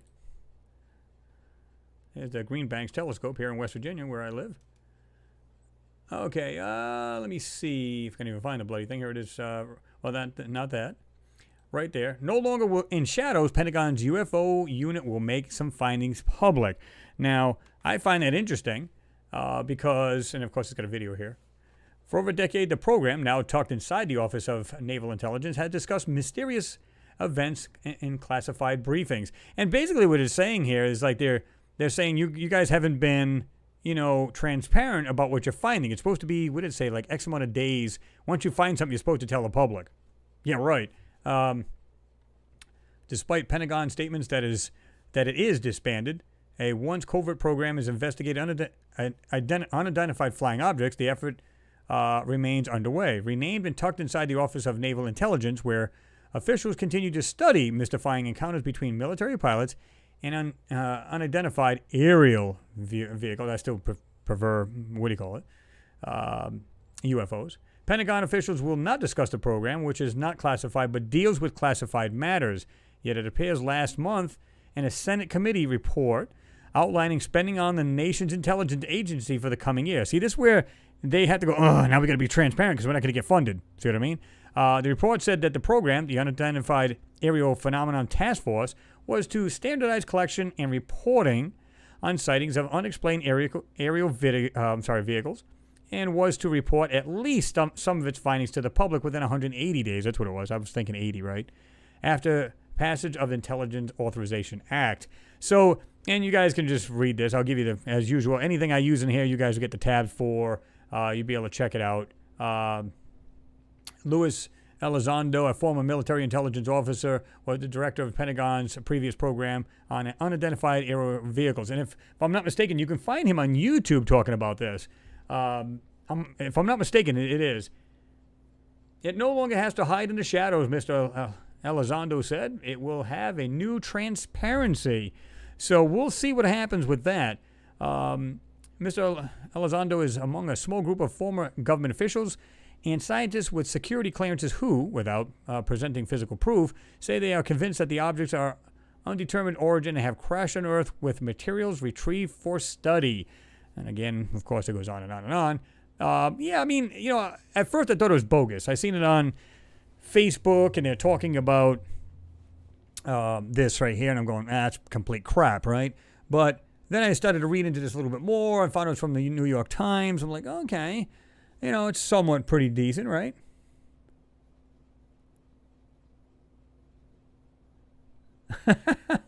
Oh, my God. That's pretty funny.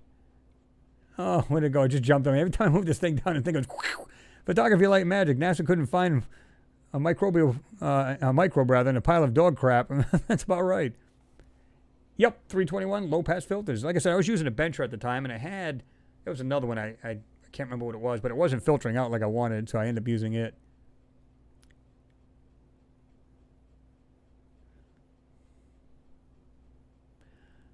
Gama, he said, moon still my preferred. Yeah, I mean, some people, either or. Yeah. Colin Berry said, I think the people of Mars were very much like us, with their ancient monuments and buildings like we do, also have technology and similar just as we have. I think you're right.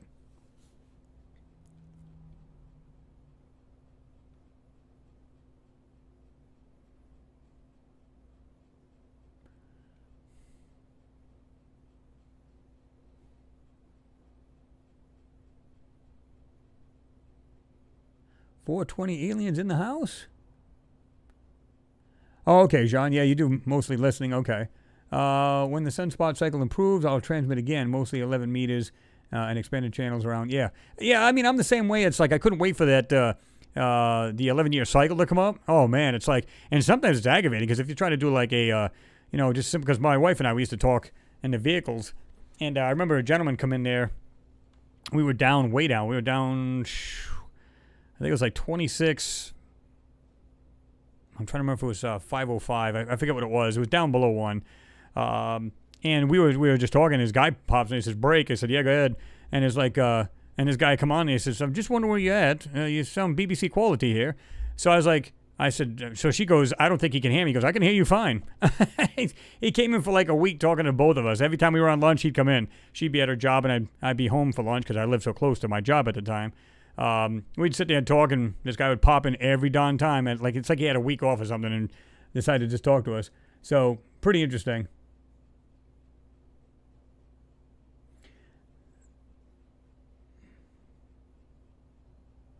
$420 alien, what's everyone think about the giant Hadron Collider? They already have that. I think it's in, isn't it in, I'm trying to think if it was in Sweden now. What the heck is that built? Yeah, we already have that. And people are afraid they're going to open up a whole new dimension with this darn thing. I think they actually seen it there. They said they found the God particle and other stuff. So, yeah, if you guys ever seen the movie The Mist, yeah, that's what everybody's afraid is going to happen. They're going to open up another dimension, and we're going to have major issues here.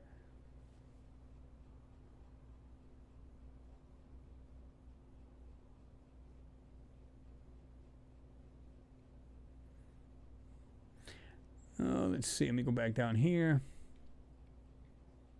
357 Robbie's in there. Good to see you in there. It's been a while since I've seen you. Let me see. Let me go all the way back down here. Sometimes if I go to just scroll down a little bit, it's like it goes way up. And I'm like, okay, what did I miss?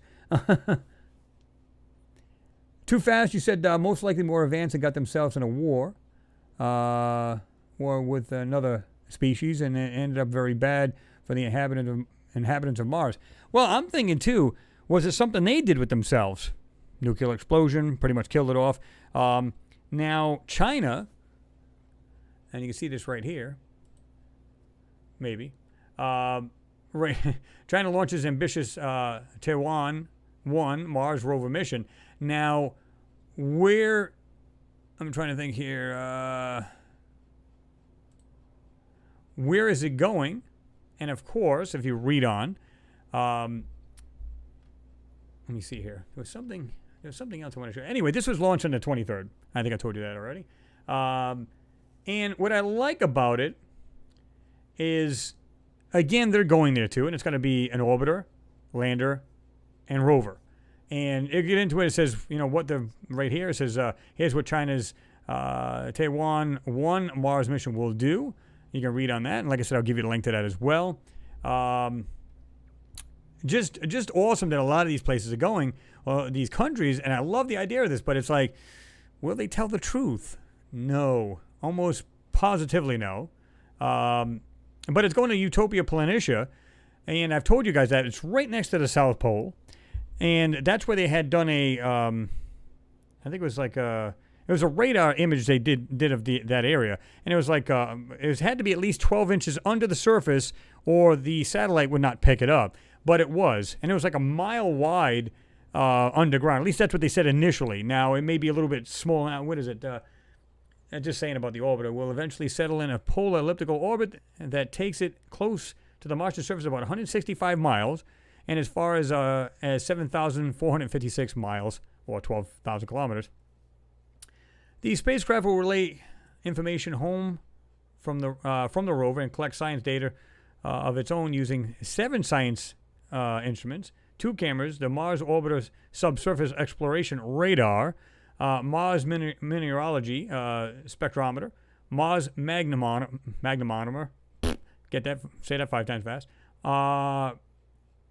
let's see, Mars Ion and neutral particle analyzer, and Mars Energetic Particle Analyzer. So they're doing this stuff for a reason, guys. I mean, there might be just normal stuff they're testing, and that's fine with me. But what is that? There it is right here. And this is from Astrophysics Data System. Trying to bring you the real deal here, not garbage. But it's a write-up about it, and they're talking about that. And it says, and this is where there was a body that struck Mars. Now, it makes you wonder, did they have a problem with that at one time? Was this after the civilization had fallen, meaning whatever happened to this detonations? They had 2 of them, nuclear detonations. But they're actually going to this crater because they're saying there's water ice inside there, and they want to check out that basin. Positions and sizes of the basins buried beneath volcanics or sediments of the young northern plains of the Mars may be inferred by sitting arcs and segments of dichotomy boundary and to isolate massives interpreted as remnants of basement rings. Anyway, it gets into detail in this here. Again, you guys will get the links to this. It gets a little bit more here. It explains some stuff here. So that's what they're basically going there for. We know that. And we're saying bye-bye to Neowise. Is making it closest approach to Earth. And of course, this was 2 days ago, so it was the 22nd. And these guys are discussing it, and you can see it right there in the photo. You can see it like right in the center on the bottom right there. Pretty interesting. Let me jump down here because I've been gabbing here, and we don't know what you guys have been saying.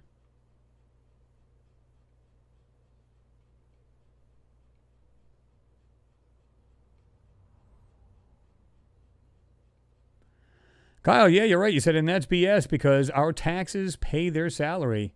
Yeah, well, they just occasionally steal it out of the treasury. Kyle, you also said they are lying their effing butt off, yeah. Trying to keep it kind of PG if I can.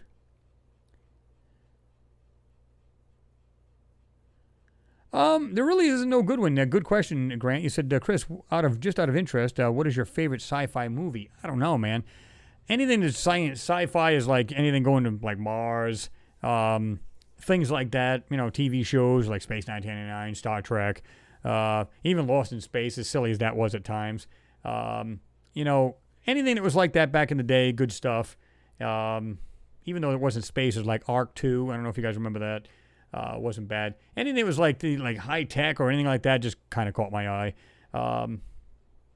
But yeah, I mean, it's just so many, man. It's just like, you know, movies like Alien and, you know, but like The Red Planet, stuff on that basic idea, you know.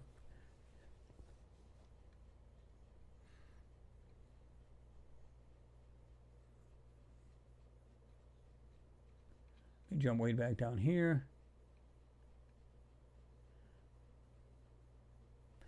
Nathan Bond, what's going on? He said, hi, Chris, and hello, everyone.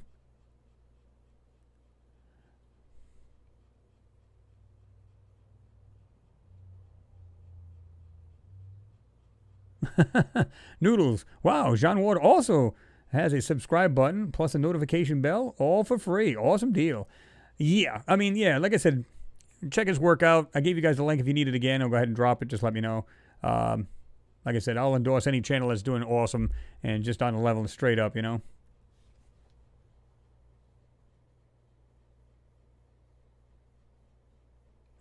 Photography, light, magic. I like that about your dogs there. It's pretty funny. Oops. Hate it when I move the whole darn page. That ain't good. Not good at all.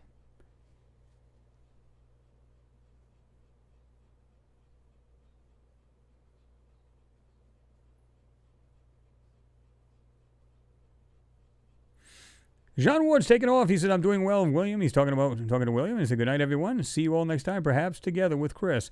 Yeah, well, you know, just get in touch with me, John, and we'll, maybe we can make it happen. We'll just get together, talk a little bit, and maybe we'll have you on there, and, you know, we can talk about all kinds of stuff there, right?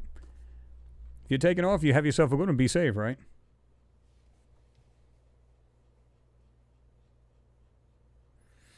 Stephen Porter, he said, is there a Geiger counter on the lander to check for radiation left over from these nuclear weapons? No, but they actually, from the, I'm trying to remember if it was the Maven spacecraft that went into lower orbit and seen it, and I'm almost positive, and I can't be 100% positive, but the Curiosity rover had sensed it too. But it also, and I might be confusing it too, because I know it had the methane it also sensed, right? So either way, they actually found this stuff, and it was on their studies, and this is the reason why Dr. John Vandenberg, or Brandenburg, I'm sorry, I said Vandenberg. That's an old group. Remember that back in the 80s? Where he was doing a study on it, and, you know, he's not some crackpot. He's an actual, I think he was a scientist and everything else. He was actually talking about that, and that's how he comes out to this conclusion that it's basically, it was man-made, something like that. The radioactive, I think it was radioactive isotopes, where he's saying, yeah, absolutely, this was something done not by nature. This was done by intelligent beings, or something happened on that planet that was intelligently done. So, yeah.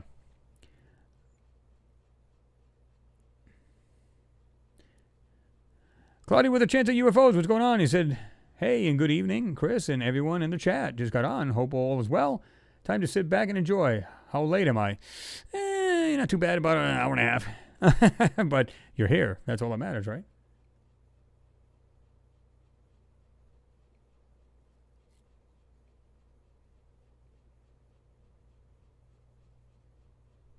Remote viewers jumping off. Say good night to everyone from Denmark. Well, have yourself a good night there, remote viewer.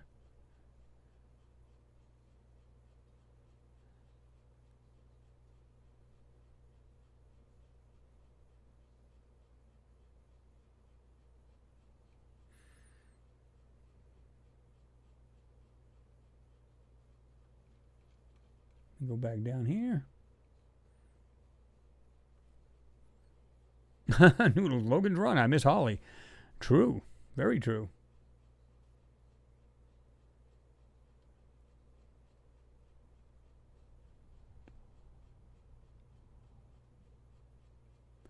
me see if I missed anybody here.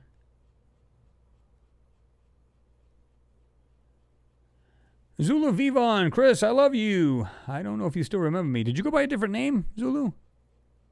Or was it something else? All right, John, if you're still there, you said look forward to it, Chris. We'll get in touch via email. Take care, too. All right, man. We'll talk to you soon. Saturn 3 was the bomb.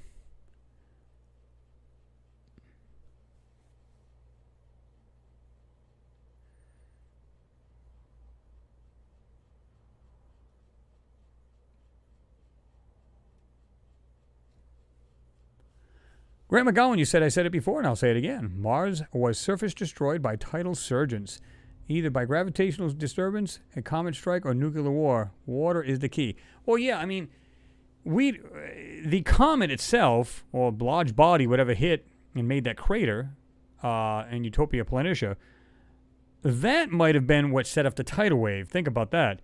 And this is the reason why we're seeing anything that was actually decimated on the planet to begin with. Maybe it was after this, because they saved the Utopia Planitia. That particular crater there was relatively new. Now, I didn't really get into it and find exactly how old this thing is, but okay, so was it before or after this destruction from this nuclear stuff?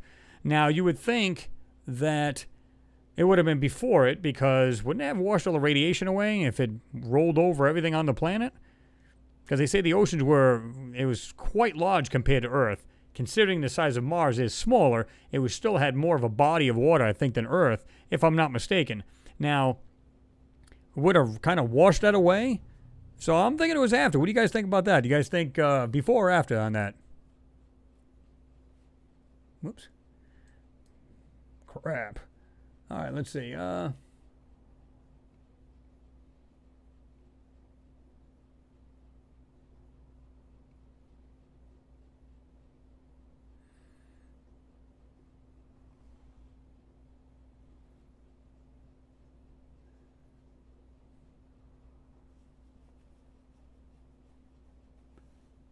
Architect Net, you said planet between Saturn and Mars named Phaeton is probable source of most comets and asteroids due to exploding.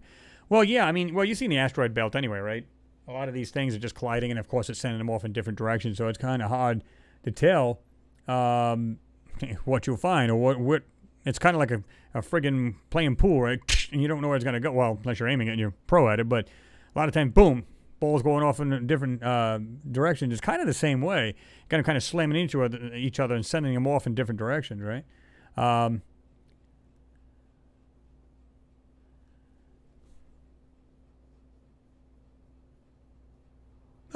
He said, Zulu said, any plans on more lunar images? I would love to see see domes and other structures from aerial view. Yeah, I actually have 2 of them coming up. So you guys keep an eye on this week coming up. I'm going to try to knock those 2 out the first and the beginning of the week if I can, depending on how busy I am. So I'm going to try to get them out. So, yeah. And like I said, sometimes it's just a couple little things. And you don't see a whole lot, but that's all it takes. You only need but 1 or 2 things, right? Let's see. They're talking about here, this is the Rover 2020. Right here, ultra, and of course it's circling. It's doing this automatically by itself. Low gain antenna and everything else. If you guys want this page, this is interesting because supposedly they're talking about the microphone's going to be somewhere around the midsection of the body, or actually on the suspension itself, which I find a little weird because it says, "Ooh, you're going to be able to hear the wheels over the sand and the arm moving and actuating." And I don't want to hear that crap. Stop the rover, don't move it. I want to hear the wind. I want to hear what else might be in the background. Think about that a minute. I mean, again, I just find it hard that it's just hard to believe that they're just now sending a microphone after all of the things they've sent to Mars, the Viking lander. So it only has to be like a 5, second, bite of sound. It doesn't have to be like a long, audio clip, right? And just so you can get a general idea what you're listening to. That would be interesting. But if you go down here and talk about the X-band, high and low, and the ultra-high frequency, which is the right here, is the omnidirectional. The other one, the X-band, the high gain, is behind this mast. It looks like a stop sign. It's kind of that shape. Well, it's not kind of. It is that shape. And, of course, you got the other antenna right here. And you can see that's high gain right there. And then, of course, the low gain antenna. And then, of course, the UHF. Really interesting stuff here. I love this because it tells you the speed of transfer rates, right? Main job, transmitting data to Earth through Mars orbiters. Radio frequency, and of course, this one here says 400 megahertz, and that's the ultra high frequency, above 400 megs. And transfer rates up to 200 megabits per second on the Rover to orbiter relay link. Now, you'll see the high band antenna. This is where it gets goofy. Check this out. Frequency, X band, is 7 to 8 gigahertz. And it's not really far to fetch because, like your regular house phone, if you got the latest cordless, is like a 6 gigahertz, right? And this one's transmitting data directly to and from Earth. Now, I showed you those where it had like real-time satellites and it showed you information coming and going. There you go. From the DSN, the Deep Space Network. But speaking of which, transfer reception rates, 160 to 500 bits per second or faster to and from the Deep Space Network's 112-foot diameter or 34-meter diameter antennas, or 800 to 3,000 bits per second or faster to and from the Deep Space Network's 230-foot diameter or 70-meter. So the larger, it's kind of like taking your phone and like and all you have is like Wi-Fi, right? You're on the very fringe or the edge of that, Wi-Fi. Transfer rate's going to be pretty low, right? But what if you had a larger antenna or one on your phone? You're going to receive the signal better data rate transfer, right? Same thing.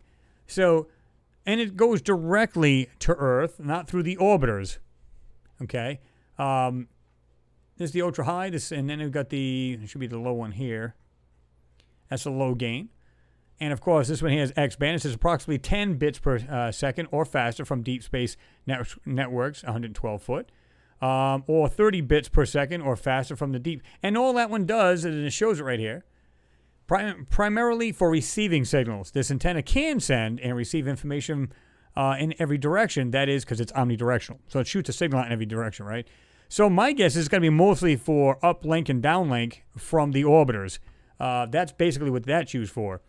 The antenna transmits at low data rate to Deep Space Networks antennas on Earth because it doesn't need to be pointed. It provides a robust way to always communicate with the rover. Yeah, but the rover's, if it's going to just uplink to the orbiters, the orbiter doesn't have to be in a certain position because this is omnidirectional. It's shooting a signal from all the way around it. So this thing could be here, it could be here, it could be here. It doesn't really matter. Unless, of course, the orbiter's on a totally different side of the planet, then clearly it can't transmit to it. But so the X-band high gain is the one that is, like I said, it's like a satellite dish, and it's just directional. So the second you got Earthrise, I'm thinking moon. You got Earthrise from Mars. Boom, they shoot the information. And I talked about this before. They have they're actually going to have laser. They're saying, the new orbiters are now going to have like a laser communication. I've said this before. I think they already have that. This is the reason why they got and we're talking about quantum, communications and stuff. This is the reason why I think that the transfer rate was actually blowing these guys' minds. They're going, wait a minute, this is supposed to be like 5 to 20 minutes, but instead it's like literally, within a minute or two. Weird. And it's getting the second it comes up and it's a clear view to Earth, boom, it's sending it. So, yeah, it makes you wonder. Interesting. And then they got frequently asked questions. How long is the trip to Mars? So on and that. The trip will take about 7 months. Remember before? It was 9 months. Now it's 7 months. Perseverance will land on Thursday. Get this. February 18th, 2021. Exact date and everything. So there you go, right? In fact, guys, I may actually do a live link up with NASA JPL during their time of their launch. Because, they actually have launch and I'm trying to think of the other one too. We got several launches coming up, so if you guys just happen to see me doing it live, you'll understand why, because I'm going to do these launches coming up. They're supposed to be at the end of the month. Will Perseverance land? The rover will land in Jezero crater, an ancient river delta. Jezero has rocks and minerals that could only form in water. Yeah. And of course, I love this. It says, where can you see Perseverance photos? And they got it right here. And of course, this is only just showing the actual rocket and everything, the Saturn V and stuff. I think it's the Saturn V. Was it this one that was going to be 541? Supposed to be the Saturn V 541, or was it the other one there? I'm trying to think. It might have been this one here. But they're showing like this little cartoon right here, and it's showing a map of regions around Mars Jezero crater, because it's saying it had like this riverbed that just kind of spewed into that area, right, into the actual crater. So that'll be interesting. How many instruments are on the Perseverance? Instruments, 2 microphones, 23 cameras in total. How many cameras do you think you're going to actually see photos from, though? Now, I understand they have, avoidance cameras, which makes sense. But I think a lot of these are being used for, like, high-speed transfer. So, in other words, you're sitting there watching live stuff going on. They could be sitting there. Now, it'll be delayed still because of the distance between. But I think they can see, like live right from there. If they're using, like, a laser, which is pinpointed directly at the Deep Space Network antenna, you'll get a really good data rate, and it can zip it through. But we're just going by, we're thinking regular communications. Oh, it'll be slow. There's no way they could do that. We don't really know what they have for communications. If these guys that work for NASA were dumbfounded they were getting the information so quickly from the rover, and this was from the, let me see. That was from the Opportunity rover that they had found this. So what does the newer rovers have, right? So what is the power source of the Perseverance rover? Kind of like the same thing that this one here, a thermoelectric generator. It converts heat from natural radioactive decay of plutonium into electricity. So the multi-mission radio telescope, or radioisotope, I'm looking at this other page up here too, at the top. But anyway, thermoelectric generator. So it's basically the same thing. You got radioisotope decaying. I think the Curiosity rover was 150 watts it produces. And then, of course, obviously when it stops moving, it just, I don't know if it's got batteries on that thing too, where they would actually charge it up a little bit so that it can actually still move when it's not so bright out, whatever. But I don't think that it does. But interesting to say the least anyway, the way these things are designed. I think the thermoelectric generator will last, and the wheels and everything will fall off that thing before that happens. How much does the Perseverance weigh? Over a ton, guys, 2,260 pounds, right? Or 1,025 kilograms. Less than a compact car. In fact, my electric car weighs about 2,400 pounds. There you go. Let me go all the way to the bottom here. Sorry, guys, if I'm actually reading this, so I'm not looking at this other screen. Robert Morgan, you said I'm back for now. Good to see you in there.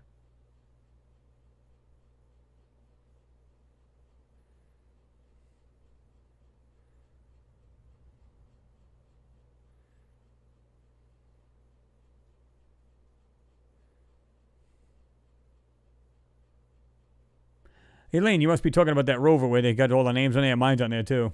You were talking to Joss at the time. He said, my name and my youngest grandson's name are on it. Yeah, basically it's a plate in the backside of the rover. It's next to the thermal generator. I think it's on the actual deck, and it's got a plate on the back of it that actually has that. In fact, what did they say? There's a question about that.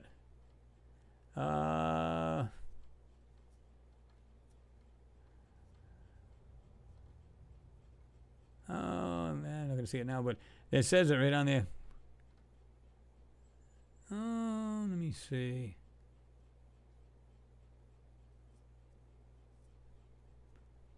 Yeah, where can I see the names of the names being sent to the... Of course, they tell you can't see it. Anyway, the 3 name chips are located on the aft crossbeam on top of the rover deck. They are surrounded by artwork depicting Earth and Mars joined by the star that gives light to both. So, of course, our sun. But anyway, it says, how do I know if my name is on there? But I think there's a way you can check. But anyway, there was one. It says, where can I see the list of names? They said, we do not publish a final list of names. Yeah, you can just imagine that now? Yeah.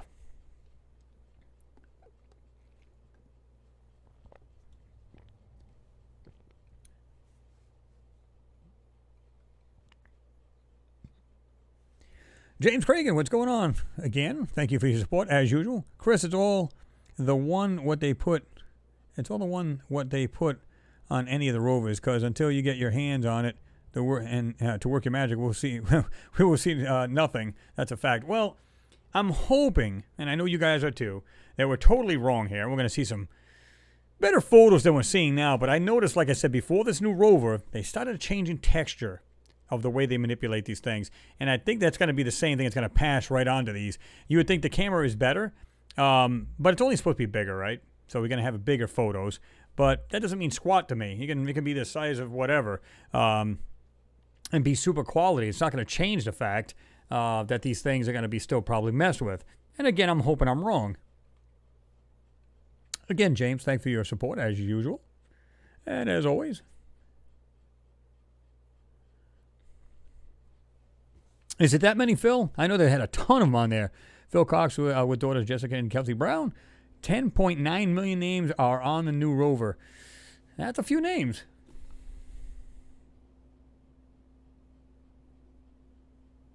Oh, I didn't see that. I bet that's funny, Noodles. You said, like to laugh? See Jamie Foxx drives a Tesla. Vid uploaded yesterday. Man, I can only imagine.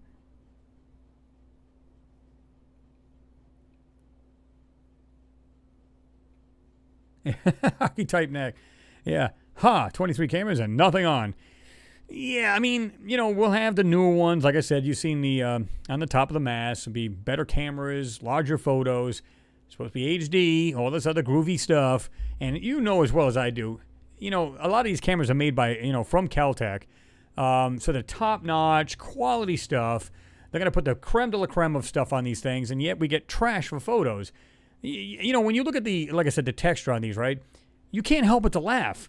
I'll go, wait a minute. I got a piece of trash camera. I mean, compared to, even on this iPhone, it's complete trash compared to what these guys have on this Rover. And, it's really garbage. They're going to put, like I said, the best camera they can find and the best technology. The cameras don't weigh anything. Now, they do have a telescoping lens, where they can really zoom in. So they're going to be great cameras. We'll see what kind of quality stuff we get. I'll be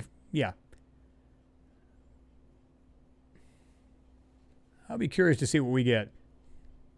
Brian Pearson, he said, a few years back, when they were landing the rovers, I was intercepting their live feed. They sent me a screen message saying I was breaking all kinds of laws and that the image I had taken.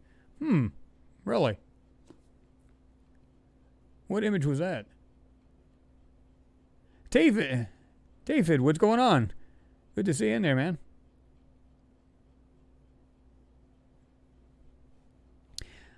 $143 watching now. 119 thumbs up. Guys, smash that like button. Thumbs up. Hammer down. Let me see.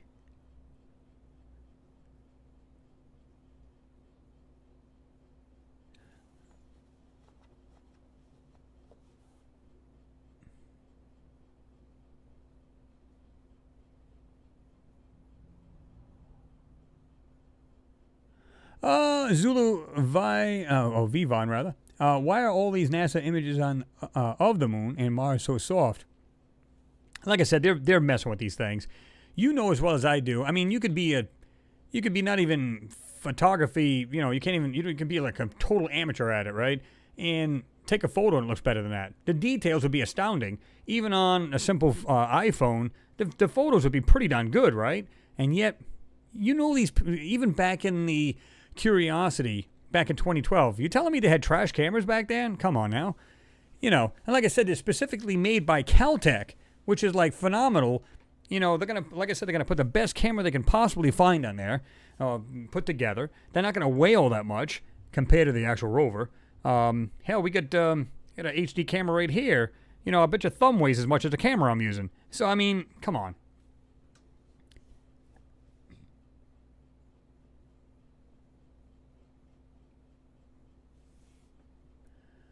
Metalhead, what's going on? Didn't see you jumping in. So what's up, everyone? What's going on? Good to see you in there, brother.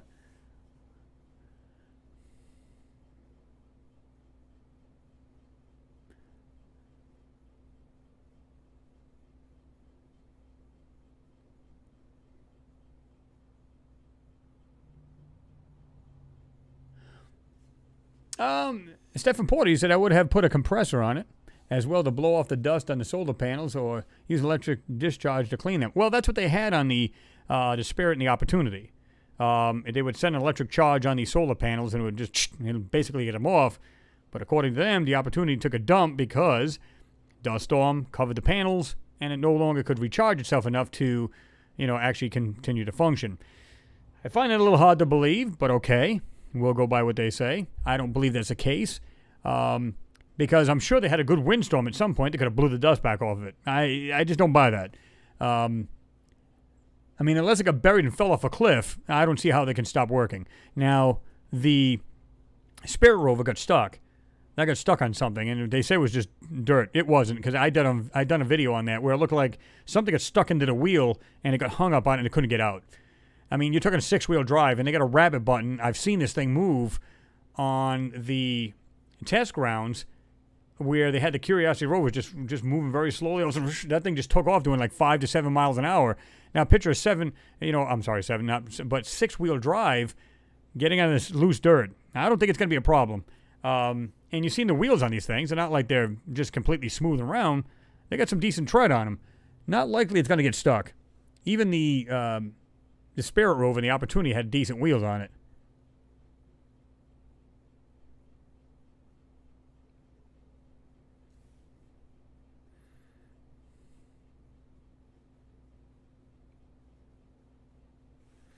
Brian Pearson, I still got the images somewhere on an old hard drive. Would you be interested in seeing this stuff? Absolutely. You can send it to, like I said, Mars Anomalies over Facebook or MarsAnomalies at AOL.com. Check it out.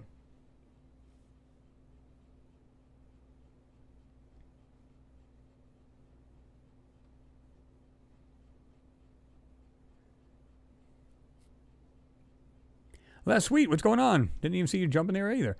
New Rover will have next-gen image manipulation software. Pretty much. Yep. See, that's what I'm saying. I want to see the difference between what we're seeing now as far as texture and what we're going to see on that. So, yeah, I'll be interested, like I said, to see how that works out. And the fact that the helicopter is going to be there. We'll see what that's going to do as well. Archetype Net, yep. I get better images from my old Nokia N95. That's pretty sad. Yep. Like I said, I think they all start off as high quality HD images. But like I said, they overlay a bunch of trash over the original. So if you were to put it into some kind of software to see if it's a legit photo, it would show the information as a legit photo. But it's what's overlaid, because after they Z-stack them, after they overlay it, they can manipulate it, kind of like they did the same thing, or a little more crude with the moon photos. They could do anything you want and overlay it onto the original, and therefore it's blocked out. So the originals are probably there. This is the reason why we're able to pull these lines out of something. I've taken lines out where you see something on the ground, the line goes over here and then continues into a rock. How are you able to see through a rock? You should not be able to see through a rock, guys, but yet you can see through it. So this thing is put there like intentionally to hide something that's on the ground, maybe something small. Yeah. And I think I was telling you guys about this before, too. This is pretty funny. Kyle's no troll. Nope. He said, I'm not a troll. Definitely not. But appreciate it, Kyle. Pretty bad you actually had to do that just to prove you're not a troll. But no, he's not a troll. He's good. I was telling you guys about, somebody had said, oh, yeah, well, why don't you get these LROC photos like this one here? Yeah, absolutely high definition. Find your ruins now. Find your structures now. And it's like, come on, listen. Right off the bat, look at this. Look at this mushed out crap on either side of this. Now, some people may say, no, that's the real deal. Okay, we'll go with that. But what most people don't understand, and I even told this person, zoom into this part. And you can see as the numbers up on the top here, look at these numbers all in the middle at the top of this address bar. And as I'm moving, you'll see the numbers change. Well, this is what I did. Zoomed in, zoomed in. Now watch this. This is where you'll start to see the strips. Now these strips were taken by the LRO. And of course now they can do anything they want to these sections. Now, as we zoom in, let's keep zooming in. This side is getting better quality. And you can see this right here. It'll clear up. It's like, ooh, yeah, wow, that looks great. Okay, now let's go over to the strip. Okay, you go, wow, that looks pretty darn good, right? Say that looks pretty decent. Okay, So let me see if I can find this other place here. Okay. It's right around here. Doesn't really matter. We can pick any spot, really. Let's keep zooming in. Okay. So you're looking at it and you go, okay, but you expect the photo to break up and pixelize, right? We can all agree about that. Why are we having blur spots? Okay. Look at this. Look at the blur in here that's intentionally put here. There's a spot that really shows. Oh my God. It's right down here. I was almost died. Look at these spots right here. This one right here in the middle of the page. I'm going to see if I can zoom into this page a little more. Here we go. Now, pixelation, I get. It makes absolute sense. What is going on here? Intentional blurring in these photos. Pixelization, I get. All day long, I totally agree. We can see the pixelization here. We can see it at the top, but look at the intentional blurring smack dab inside all of this. Again, I'll back out a little bit. You'd be none the wiser when you start to zoom in. Look. And they're like, oh, yeah, see if you can find your structures now. Why? They're manipulated as well. What makes these people think they're not manipulated? I've had several people do that. Oh, yeah. Look at this right here. This is high res, man, from the LROC. Okay. I don't put any trust in these either. How do you trust that? Grant taking off? Grant McGowan? All right, Grant. Appreciate you being here, man. Have yourself a good night. I appreciate your input and support there, right?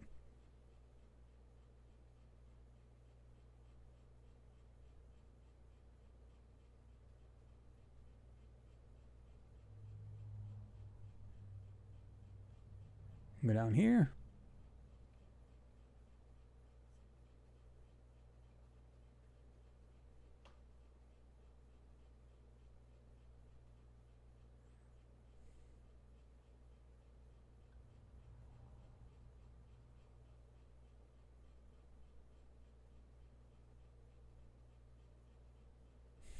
Kyle, I hope keep the channel hype. No doubt, brother. You're in there, you know.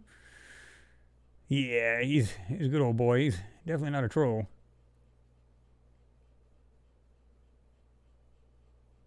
Well, Arts of Crafts, I might have threw you off too because his photo's now different there on his I call it avatar back in the day, but it definitely is his new personal photo, so to speak. That's different. It kind of threw me off too. So it might be just an honest mistake. No big deal.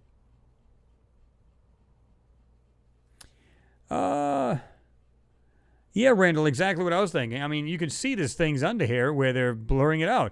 Why would you need to blur anything out on a high-quality, moon photo? Again, pixelation, absolutely. That's the first thing you expect to happen. You expect the photo to break apart. But yet, out of this, you get this nice, smooth blur. How is this possible? But here, on this side, not so much. Looks pretty good, right? But there's nothing to see in this photo. This is the reason why it's not blurred out. So they could probably turn this into a low-res piece of trash and then just do their magic to it.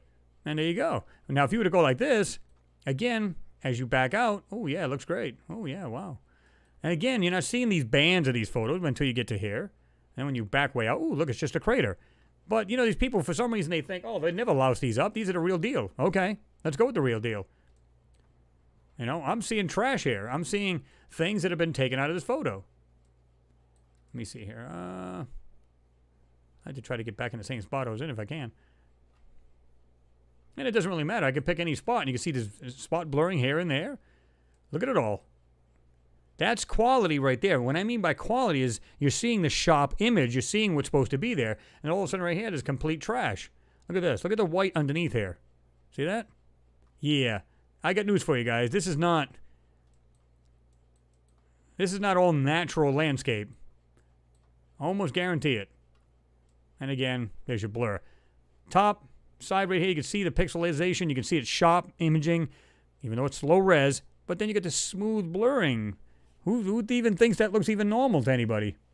But Randall, yeah, you're right. He says structures under the blur. Almost guarantee it. You guys will get this link too, and you guys can check this whole thing out. Because the more you zoom into this, now you want to be able to go like this. You want to back out and see if you can see anything of any value. Use your magnifier, but you can't quite zoom in enough because see how you zoom back out and what happens? You lose that part of it, see it? So you kind of lost there because you're right at the borderline of, right there's not bad. Right there, you lose it. So at 100 meters, you can see it on the very right. I mean, bottom right, and you can't because my face is in the way. But you get the idea. You can do that, and you're still going to see pixelation with a magnifier or something, right?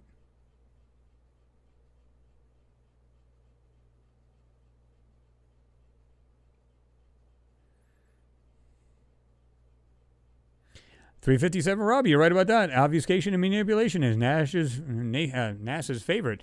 Well, it's what they do best. Kyle Harvey, you said they trashed them photos, man. I'd love to see their actual photo that they took. Exactly. Again, we're supposed to be seeing just flat out raw photos, nothing hidden. Here you go, guys. But I'm seeing manipulation. I'm seeing intentional blurring. Why?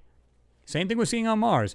You should not be seeing anything. It should be like you just walking out there with me, just taking our camera, snap, snap, snap, taking pictures of the mountainsides, whatever it may be, rivers, mountains, call it what you will, whatever you want to take a photo of, and it should be crystal clear. Now, if you blur out something in your photo, maybe it's a license plate of somebody's car, or whatever it might be, it's intentionally done because you don't want something in that photo being seen. Just common sense. So they're doing the same thing.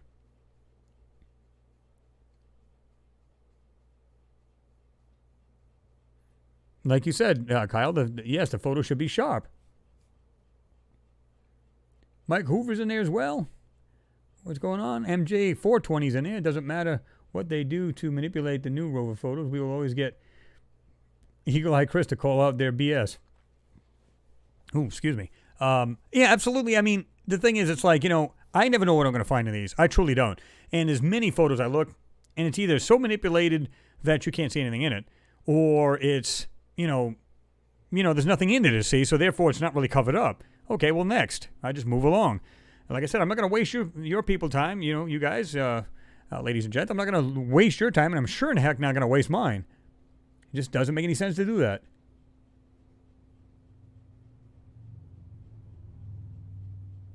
Exactly. Randall, yep. Randall said data loss doesn't blur. Exactly.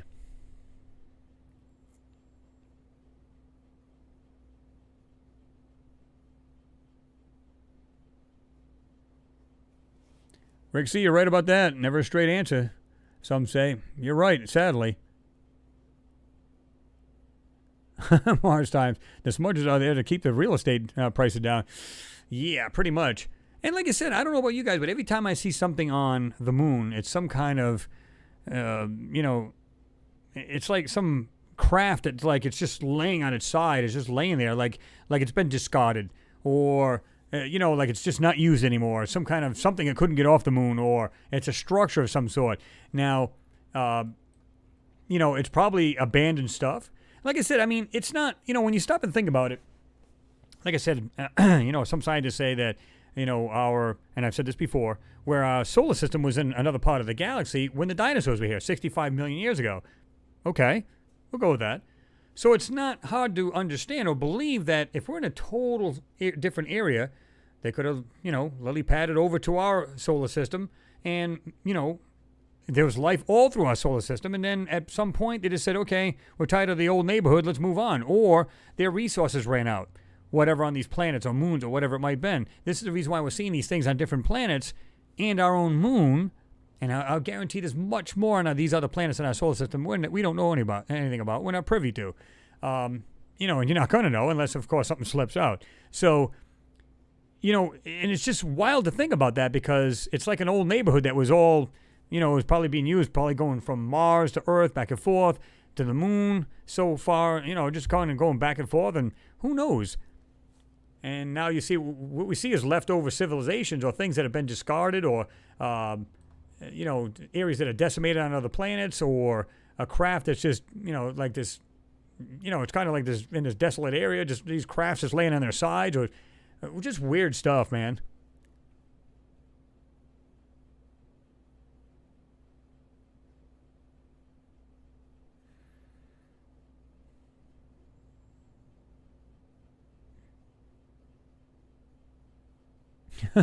MJ420, how'd you get banned from Google Earth Plus? I mean Pro, rather.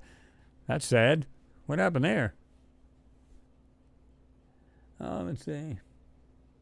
Yep, absolutely, though. You said, MJ. You said they do the same blurring in Antarctica. Absolutely.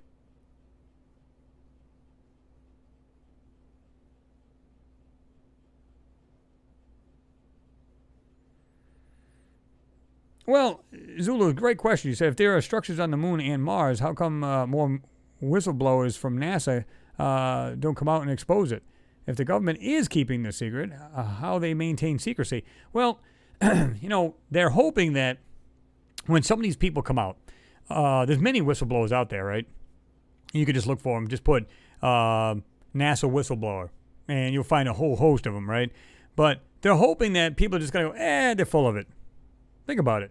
Because there's no mainstream saying that there is actual structures on there, and there's no one saying, no, there is not.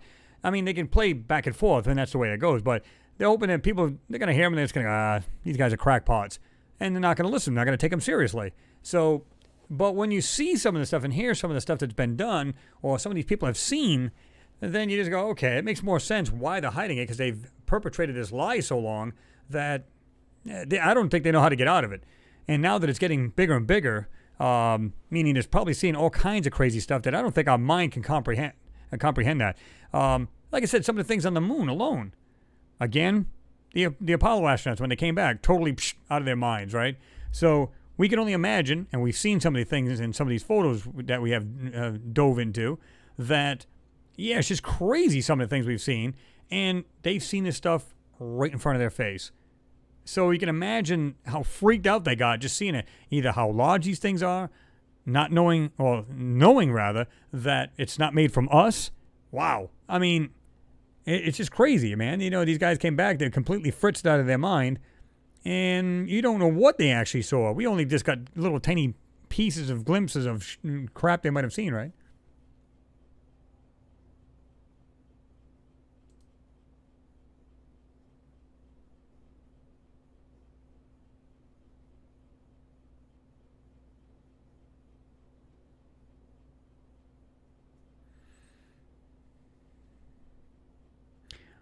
Was it kind of looks like a UFO? I guess you were. Oh, you're talking about your photo. Yeah, okay, Kyle, I got you.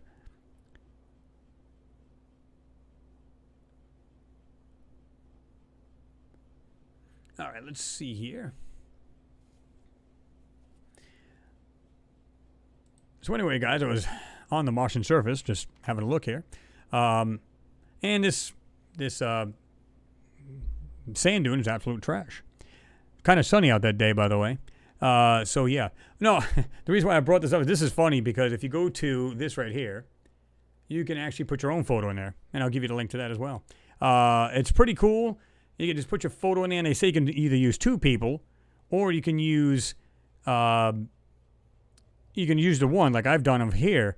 And you got like a choice of 5 photos here on the screen. It's pretty cool. You guys want to try it? You can put your own photo in there, and it'll cut you right out of your photo and put you in there. So it's pretty sweet. But yeah, that sand dune's crap. I tested it. It's CGI. Pick up CGI with your hand. But yeah.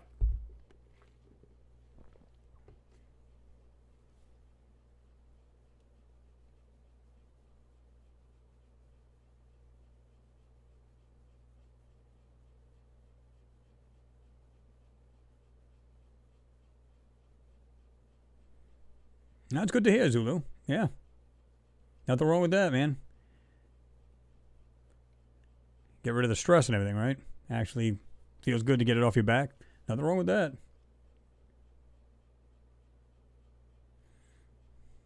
Yeah, like I said, Kyle, I think that's what's fooling everybody, right?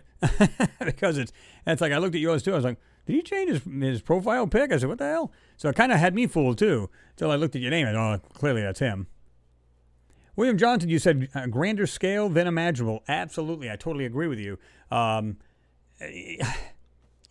I said, every time you turn around, man, it's just, what we're seeing is like this tiny little speck of information we're pulling out of these photos, but you can only imagine what's really there, right?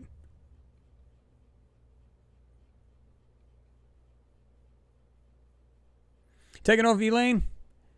I don't know if you are or not, but thank you very much for your support, as always. You said, happy Friday, everyone. Stay safe, wear your mask, and virtual hugs to all. Right back at you. Nothing but love for you. I appreciate your support again. Yeah. Wear the mask, guys. We're doing it too, man. It's just a lot of people don't want to wear them. I get it. But, and I hate to say this because it sounds mean, but I think that's just being selfish if you don't. Because there's been people out there that actually get this virus, right? And they're just carriers. They don't even get the actual symptoms, and yet they're spreading it to everybody. You know what I mean? Like I said, this year we were going to go back home to my home state and visit. I said, no, I'm not. And the outbreaks of these things are crazy, and it's like, And now they're saying you can get it twice, not just one time. So I said, I'm just going to avoid all that and just be done with it and just be safe, you know?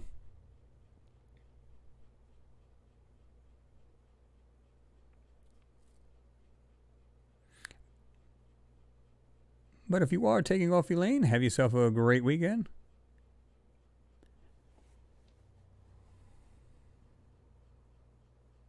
I did miss here. It was quite hot there, but had to use the real good glasses there for the UV protection and stuff like that. So yeah, absolutely. There you go, Mimi. Group photo. Everybody get together and just take a photo.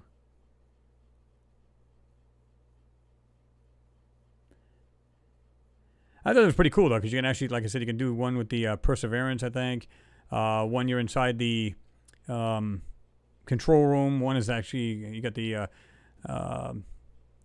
Saturn V rocket there on the launch pad, and you got right there next to the rover as well.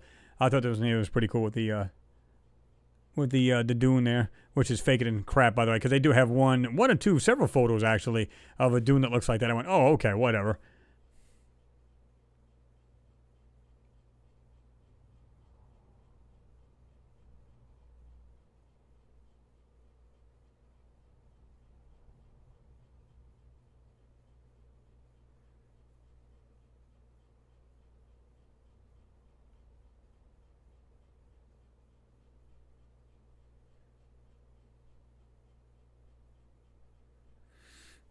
Hypersonic Mars Project. You might be right on that. You said NASA counting on only a few researchers like you willing to devote time to expose verifying images. Well, and that's what I'm afraid of too, because it's like, you're going, okay, we can see through this part. Why? How? Well, we just do it this way. And then you're hoping that they don't really cover all this stuff up, right? But there may be things that they missed, which I find it hard to believe, because I believe that they have a whole line of these CGI artists and these computer technicians to be able to block this stuff out, and yet we're still finding some stuff. So are they doing it deliberately, like a slow disclosure? So if it ever comes out, they're going to go, oh, we knew it all the time, as opposed to, oh my God, you lied to us. We already know they are. So this is nothing new. So, when you see that, you're just like, oh, we knew it all along, you bums. So, yeah.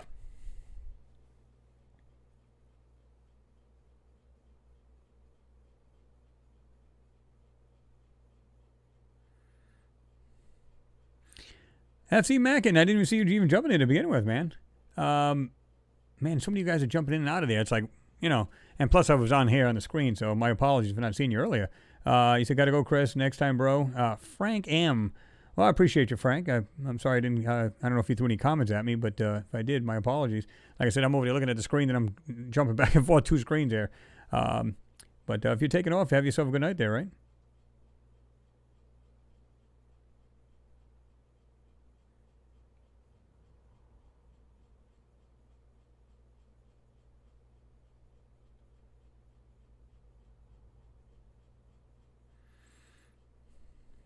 Yeah, we're talking about that vaccine crap. And, I'm not down with it either.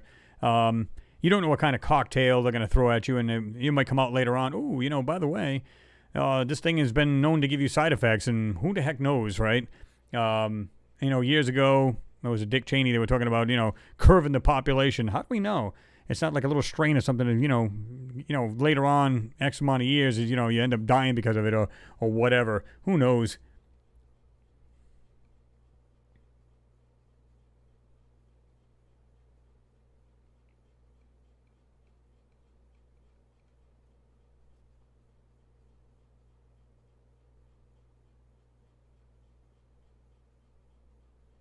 Yeah, exactly, Kyle. You're right about that too, about the mask and the car. Yeah, you're pretty much good.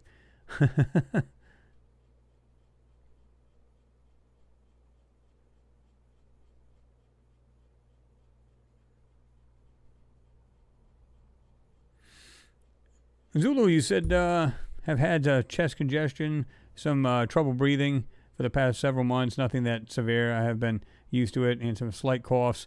Yeah, I mean, believe it or not, that's exactly what I had, and it was the beginning of the year. In fact, I had something that was at the end of last year, and I was going through that. You know what I did? I worked out. I actually started running. And what would happen is you're starting to breathe. You're like, oh, my God. And so you're like coughing more of this crap up. And I said, no, I'm not going to just take it easy because I've got this thing, whatever it is.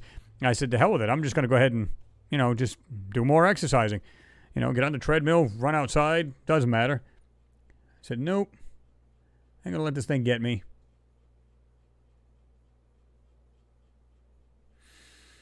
Well, I mean, photography like magic, it's not so much that the vaccines don't work. Here's the problem with it.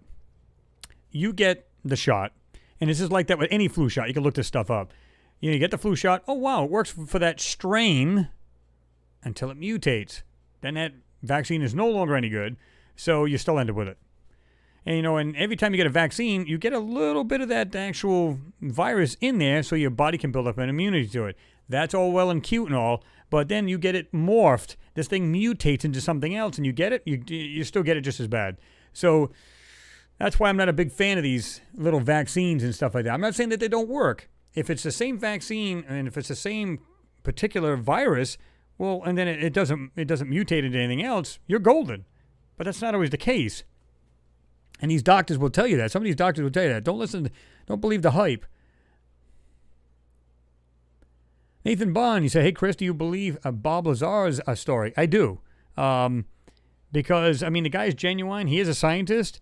He's got videos on, YouTube that he's done things like hydrogen cars he built.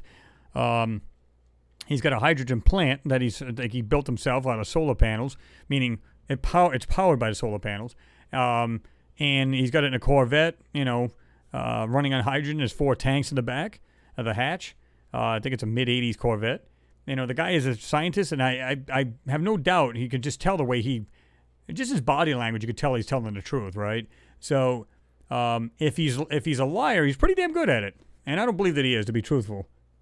I believe he's spot on. I don't think he's lying about it at all.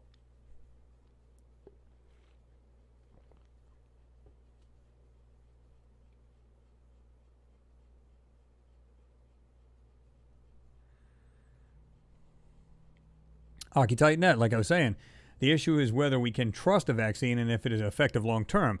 Well, again, I mean, you could get it, and it is absolutely will work if you get the strain that's going around.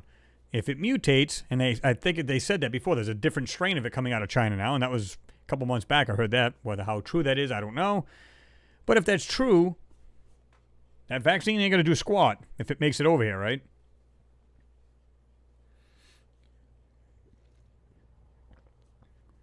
Yes, photography, light, and magic. He has. Him and his wife had it.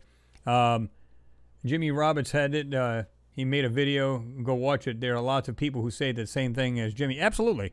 In fact, he was texting me about it, and he said it can't be beaten. I said it absolutely can.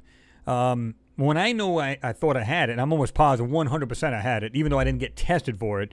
But, because they see if you had the antibodies in there had fended, basically defended the body against it. But I started taking vitamin C, 1,000 milligrams twice a day, and to help support my immune system, and I got over it. But it was still about 3 weeks before I could knock this thing. Oh, wait a minute. Did I? No. That could be scratchiness from talking a lot, too, which I do get. Plus, the allergies, there's stuff in the air. That's the reason why I always have a drink when I'm doing this, too. So, yeah, he's had it. It's been out there, and he's beat it. It's not fun. He went and got tested for it, had it. He's like, oh, crap. Him and his wife both had it. So, yeah, not fun.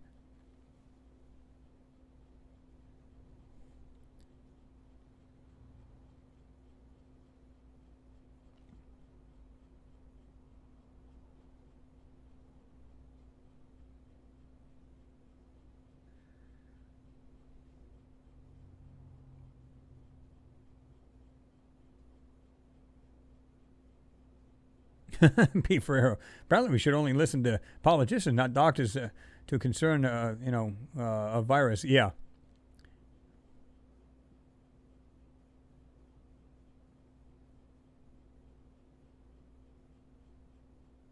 Yeah, exactly, Cord. You know, Cord Grohl, he said, once in a while, NASA publishes a mass media quality image of some artifact that proves existence of an alien situation, civilization, rather, in the past, but they do not announce it.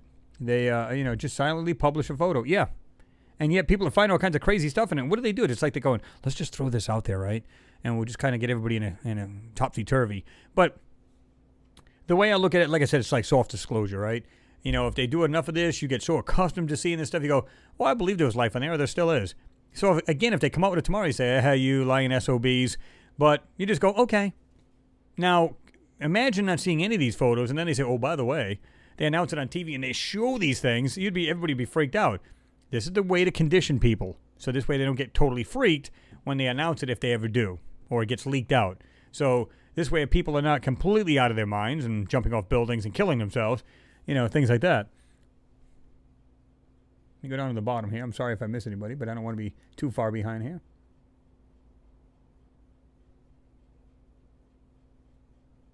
Exactly, 357, Robbie. Some people are getting infected twice, so the indications are it mutates at least as fast as the influenza. Exactly. So, again, what's the point again?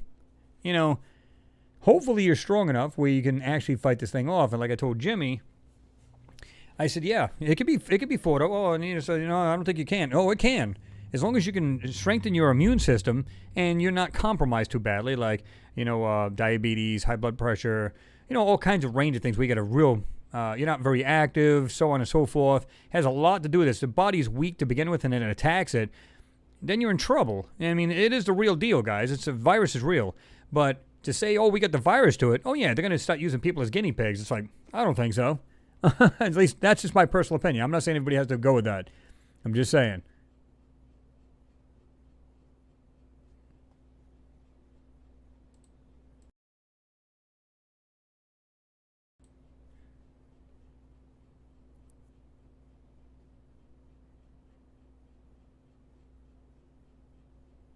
Bill Gates, you said, trust Dr. Fuji? Yeah, right.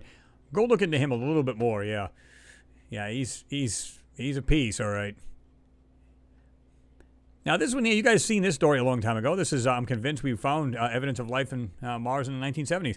And this, of course, is, way back in the day. And this was published in 2019, but this story's been around for quite a while, right? The label release experiment on the Viking mission reported positive results, although most have dismissed them as an inorganic chemical reactions. And, of course, this goes on to talk about all that. On July 30th, 1976, the LR returned its initial, of course, it's the lander, initial results from Mars. Amazingly, they were positive as the experiment progressed. A total of 4 positive results supported by, let me make the screen a little bigger, varied controls streamed down from the twin Viking spacecraft landed, some 4,000 miles apart. The data curves signal the detection of microbial respiration on the red planet. The curves from Mars were similar to those produced by LR test of soils on, that's what it was, the LR test, on Earth. It seemed we had answered the ultimate question. So, and of course, you can read a little bit more on it. So, again, you guys get the link. Anything I put on these, we put on there, we'll give you the link. So, they've seen this back in the 70s. They confirmed it. And I believe this, they absolutely have. So again, why are they there again? So all of this new technology that's out there, they've already done this with the Viking landers. And they put it in its own spectrometer. It checked out the soil, sent the information back. Like I said, they were able to simulate the soil here on Earth just by adding a little extra, or they added some volcanic ash to it. And whatever they planted, it grows like crazy. Grows extremely well. So they seen this long before these missions now, back in 1976, and there you go. I mean, so why are they there now? Come on. Yeah. They it's absolutely, crap. They're there for much more than that, just like they were at the moon. Oh, well, they're looking at rocks, pretty rocks. Yeah, whatever.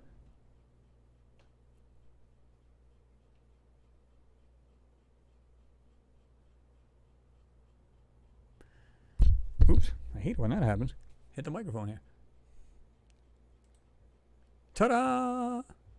There's the wall, guys. There's the wall. Check that out. I mean, I find that really interesting. I mean, that could be looked at two ways. If you look at that, I'll put it right in the middle of the screen. That's funky.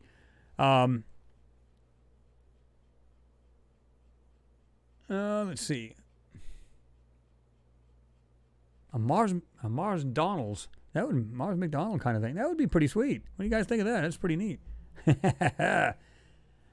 All right. Guys, this is cool because, like I said, just look in the background, man. Some of these things that are here. Now, this one here, this macro version here is not as good, I don't think, as the other one was. It just seems like it's not quite as clear. I don't know if you guys agree with me on that or not. Of course, you lose a little bit going through, YouTube. That happens.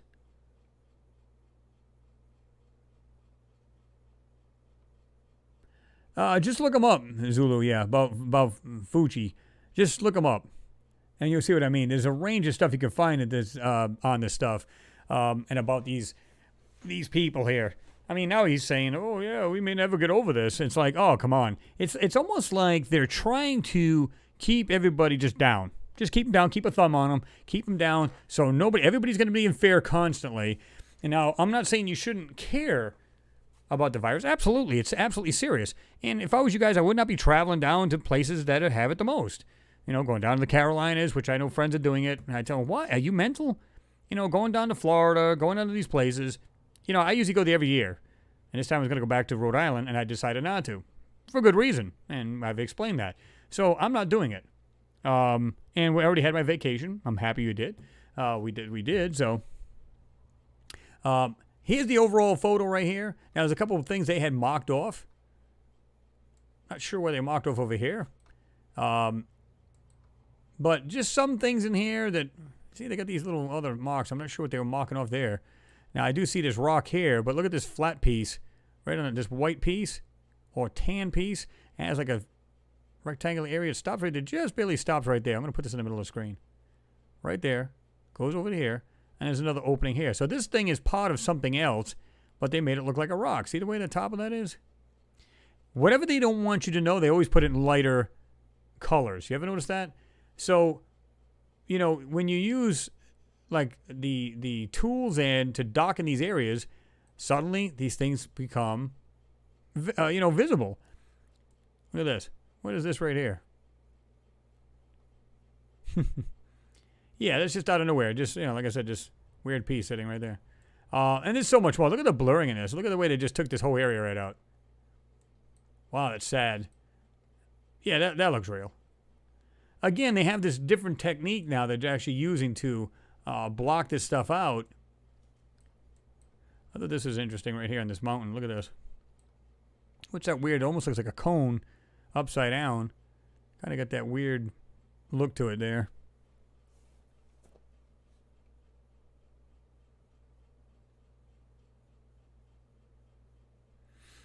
Photography Like Magic, you said, yeah, stay the F home. If you go out, wear a bloody mask. Yeah, it's really not complicated. I do this in work every day. Do I like wearing them? No. But one, I'm not going to pass it on if I somehow get it again. I'm not going to give it to somebody else. I don't think that's fair to somebody else. And I don't want it again. So, period. But like I said, I do take vitamin C twice a day to support the, my immune system to help fight it off if I can. And that's pretty much it. This thing coming off the side of the mountain here. Almost looks like it has this kind of arch hood type thing to it. See that coming straight off, and it's right there. You can see where it ends, and it goes straight down. Right there. Not sure what to make of that.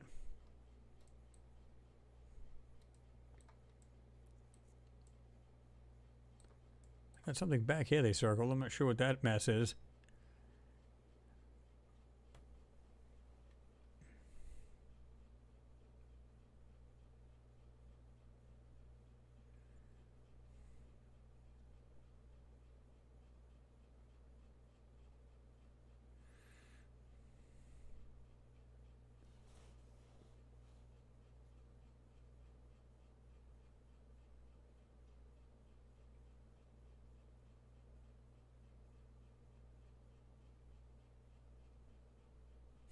You guys stirring my swamp gas and stuff. That's pretty funny. Nothing here to see, guys. It's just nothing here to see. It's just swamp gas. Yeah, but why does that look like a spacecraft? It's just swamp grass. Well, grass too. I think a lot of these guys are smoking grass. It's just swamp gas. Don't worry about it. Just move on. Nothing to see.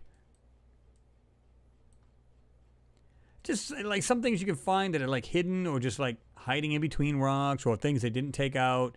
Yeah, I mean, like this thing here, it's all whited out, but look at the way this comes down like this here. Straight line going right here. It stops right there. At least it appears to. Now, is it just rock? Possibility. Look at this right here. Look at the part of this, though. Look at this right here. It has a straight edge. Comes down like this here.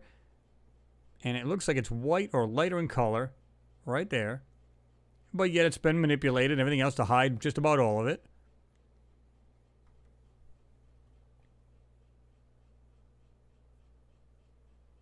Let me get down to the bottom here.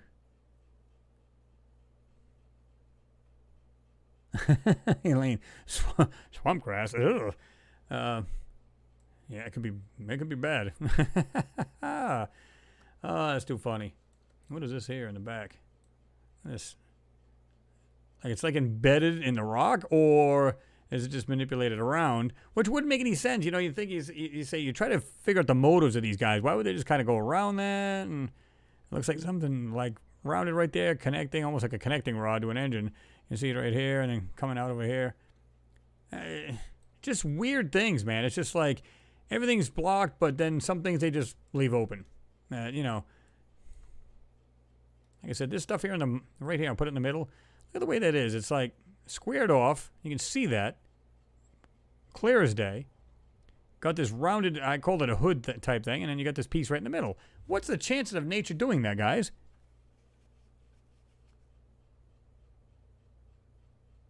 Adam, you said, dinosaur fart.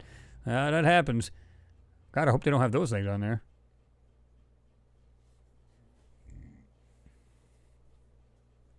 Let's see. Architect Net, he said, I bet the Mars rover has an onboard computer that the remote on to manipulate the pics before sending back. You are aware of content, aware of fill tool. Yeah, I mean, absolutely. Like I said, I believe that they do that, or it automatically puts a software over the actual photos. So it could be like scrambled up mumble jumble crap that you wouldn't even recognize if you wanted to, if you're going to intercept the signal. Let's say it's just something they put over. It could be anything to distort the image. And the only way you can get it off is like to have a software that removes that top layer, because it's like proprietary to that particular one. So in other words, it's like encode it, you can decode it. So it's kind of the same way where it encodes it. It completely distorts the photo out, so you can't make heads or tails of any of it. Once they get it, they go, okay, they only have the software that can only do it, and they uncover it, and there's a real photo. And, of course, they go to town on it after that, and, you know, and then we get the watered-down trash.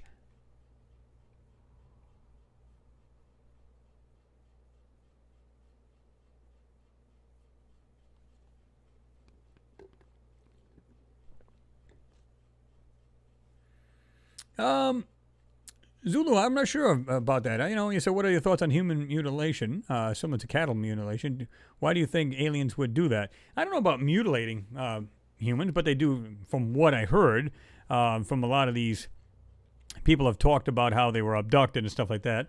They were basically tested on. Some even go as far as like they were like, you know, taking like the eggs out of women and stuff like that and trying to make hybrids out of them and stuff like that.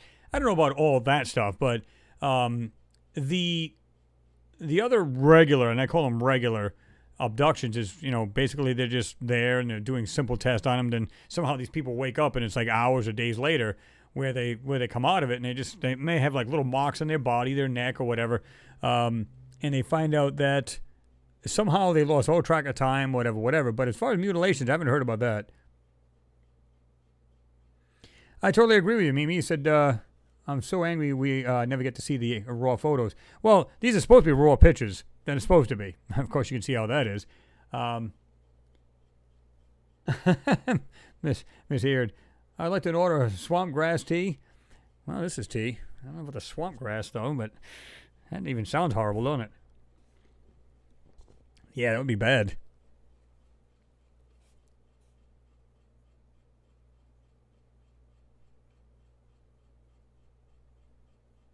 Swamp tapioca. Ooh.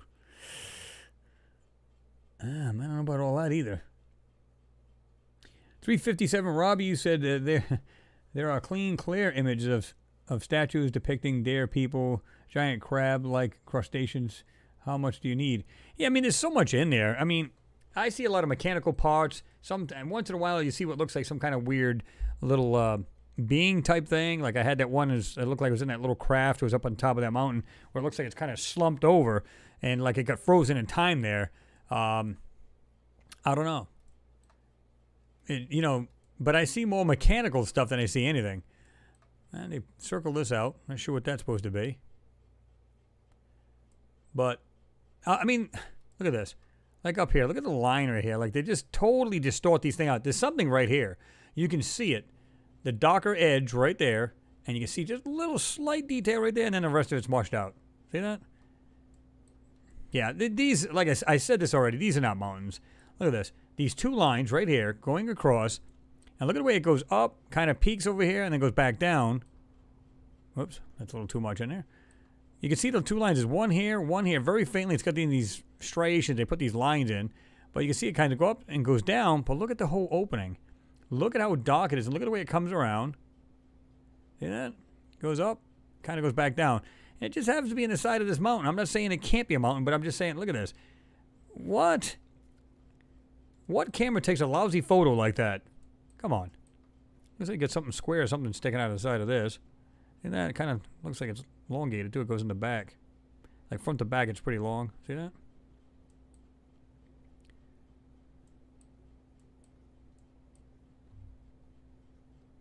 Oh, yeah. Infamous trash. Look at this. Look at, you can literally see the ground between this. See it? What is going on here? Look at this. You can see the line of this dirt. And you can see the things underneath the dirt. You shouldn't be able to see through sand or rocks or any of that sort. And yet you can. Imagine that. Maybe they got everything's transparent on Mars, right? James, thank you again for your support, man. It's claw time for the CGI boys. And that's a cop on like, yeah. Well, I mean, it's like, you know they're seeing this stuff.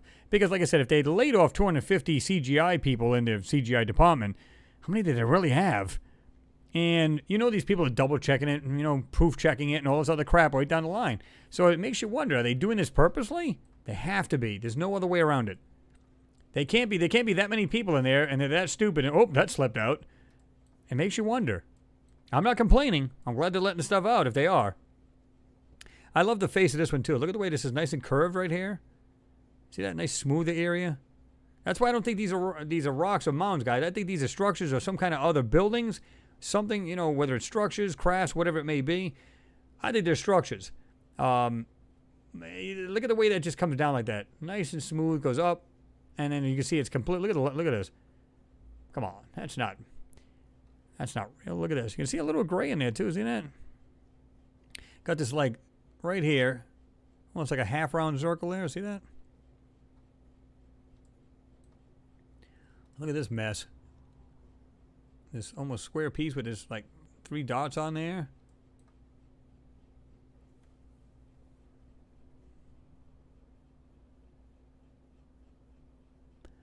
Adam, swamp grass pizza. Mmm. Oh, yeah. It's more like roaring trash, Kyle. Yes. Hey, we'll roll this up for you. Don't worry.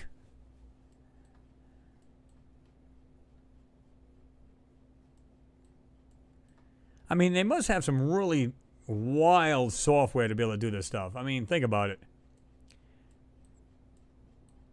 Like I said, is it possible they could have built in these hills and these mountains? Absolutely. We've done it here. I mean, some of the Indians, Pueblo Indians and stuff like that built into the side of these mountains and hills. And then we get these, all of these, what was that underground one that was down in the country of Turkey where people were living in caves, and the guy said, well, I think I'm going to expand basically his house in this cave, and it breaks down this wall, and there's like this, basically, underground city, basically, where it could hold up to, what did they say? It was like 15 or 20,000 people. That's a lot of darn people. I don't know how they could do that. But they have anywhere from, could have had like cattle in some areas, like a holding area. Then they had places where you can see where there was fire, so they were probably cooking. They had these air shafts that went up to the top. Just really wild. You can imagine what that looked like back in the day when the people were actually there and it was fully functional. So why couldn't they do that? Why couldn't these people do the same?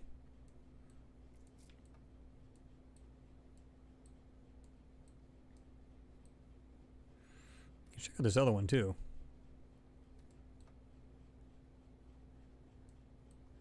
Yeah, they got that squared off. I'm not sure what that's all about. Michael Stark, what's going on, man? He said the super obvious CGI overlays NASA uses looks like trash. No doubt Mars has structures, cities, lakes, rivers, and even biological inhabitants. Yeah, I mean, I totally agree. I mean, there's no way to prove that, of course. But, I mean, it just looks that way. Just from what we're seeing in these photos. Now look at this to the left. What is that garbage? What is that? And see the way they have this right here? See the different colors in here? Like, you got the pinks, you got the greens, right? Kind of like a purplish pinkish. And you see the greens.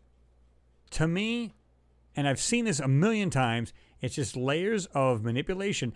It's more dense. So if they put one layer, then it's a different color. It's more like they want to block it out to the max where you can't see it. See how it's just like sporadically all over this?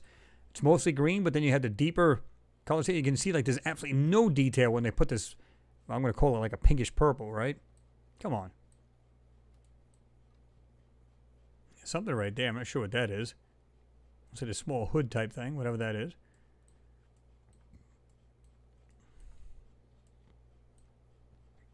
That's pretty interesting right there.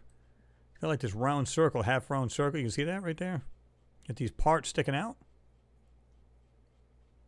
That's kind of weird. Almost looks like there's two circles together or something like that with a half round circle. You can see it goes right up to here, all the way down to here. What do you guys think of that? Now that one's pretty interesting.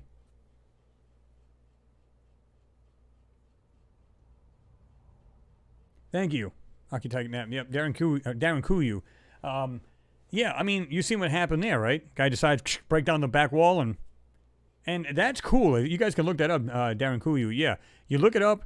It's amazing what they built underground. They thought it was maybe to hide themselves from enemies or whatever.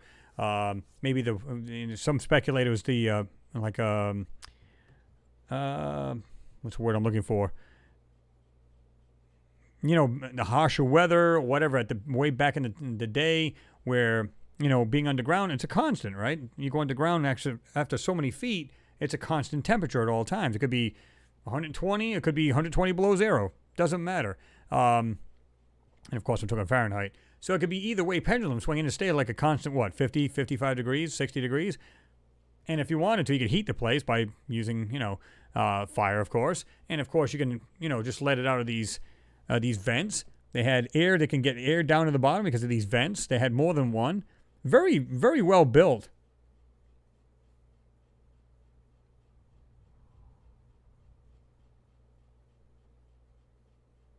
Exactly, Michael. You're right about that. I said if PC console video game devs can build virtual worlds that look ultra realistic, then NASA for sure has Mars terrain simulators that can build full CGI terrain. Absolutely.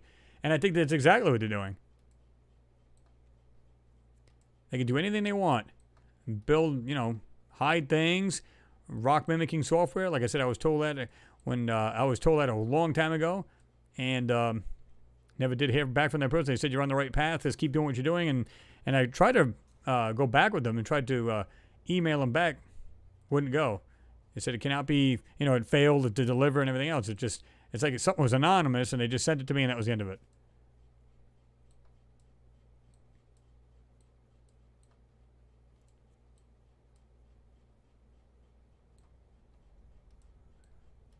You can see something here was completely squared out. You can see that right there. It's like a bluish purple kind of thing. And you can see something like that, like these 1, 2, 3 pieces sticking out. See that? And there's something else. It's almost like there's something connecting here. Look at the piece going up and around. Like twisted metal kind of thing. I'm not saying that's what it is, but it kind of looks that way. Let me just back up just a little bit.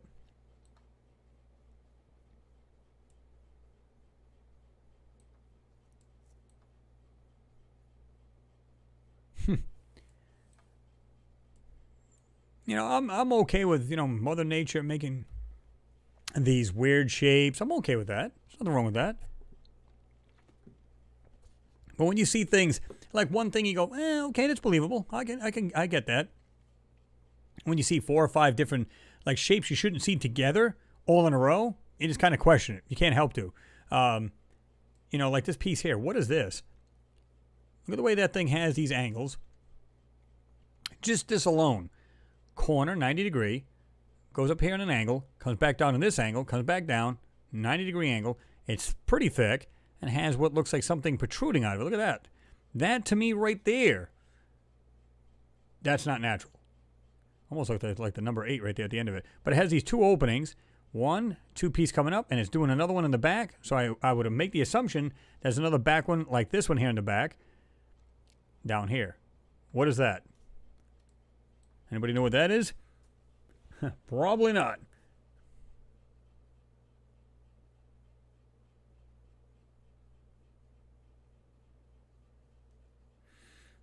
Mark B, what's going on? Good to see you there, man. He said hello from Albany, New York. Great videos. I appreciate that, Mark.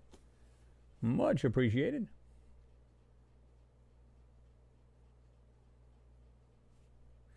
Mega Ohms, he said, wow, rock making software. Holy, it would be very possible even 20 years ago. Absolutely. These guys been doing, listen, they've been modifying these photos since the moon. You know, whether they were, you know, a lot of people argue, oh, they would never been to the moon. Whatever, I'm not going to argue the point. The thing is, they've been, even if they sent a lander there, who cares? The thing is, the stuff they're seeing in these photos, we've pulled apart, and they've been modifying and manipulating and censoring these photos since before the missions, because they had the LRO and they had all these just shots of the moon and stuff like that. And, you know, so we've had all kinds of things, all these photos, and seen things in them that just go, whoa, it just defies the idea of being natural. That's all there is to it.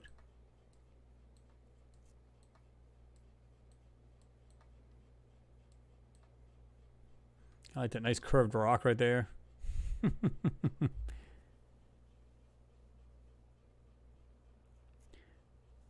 What's going on there, Ab0303? Good to see you there, man. Been a while since I've seen you.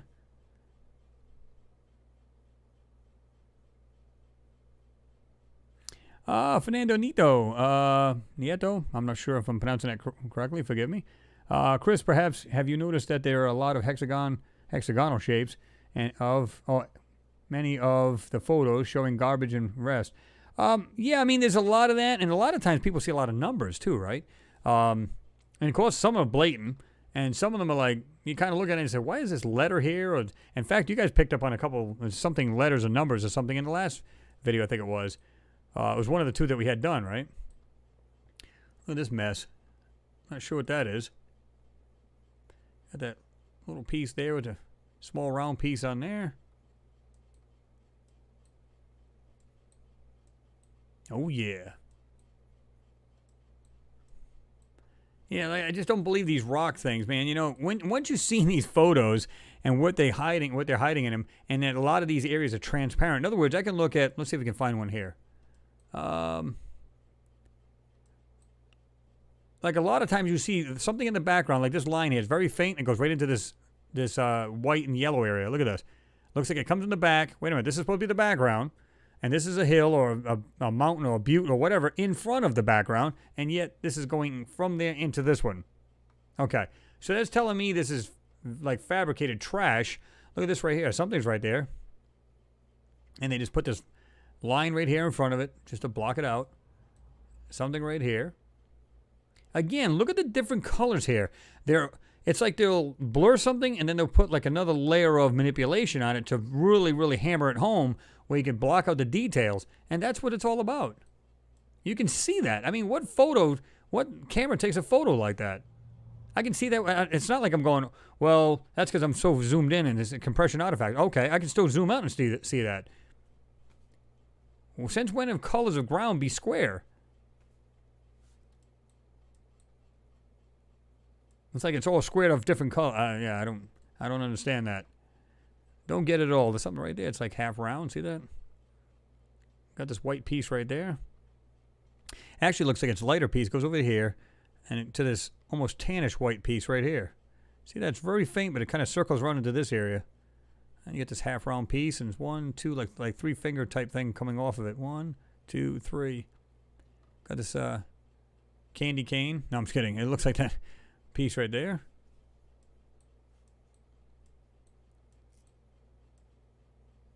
What's this right here?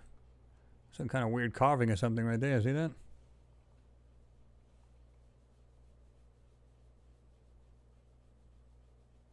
It's 357 Robbie. No, it's Mars Anomalies at AOL.com.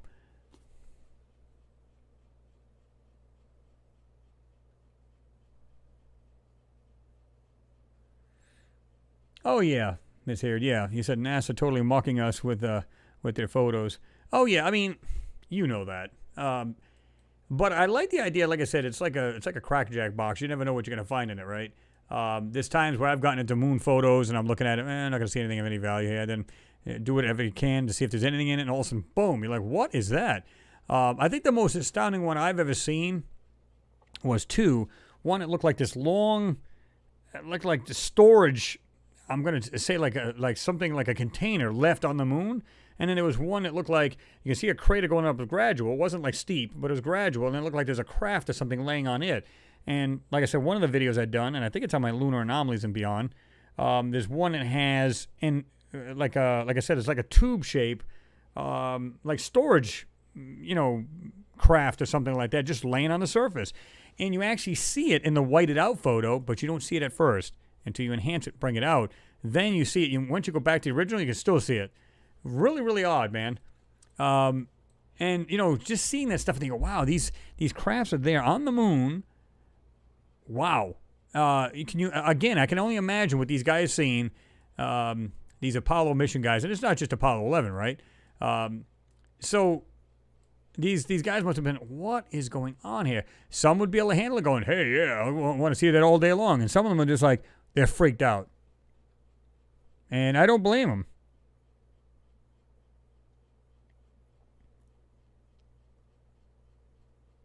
WeGC Go, you said, did you notice the ones of a face a minute ago in a statue? No, I didn't see that.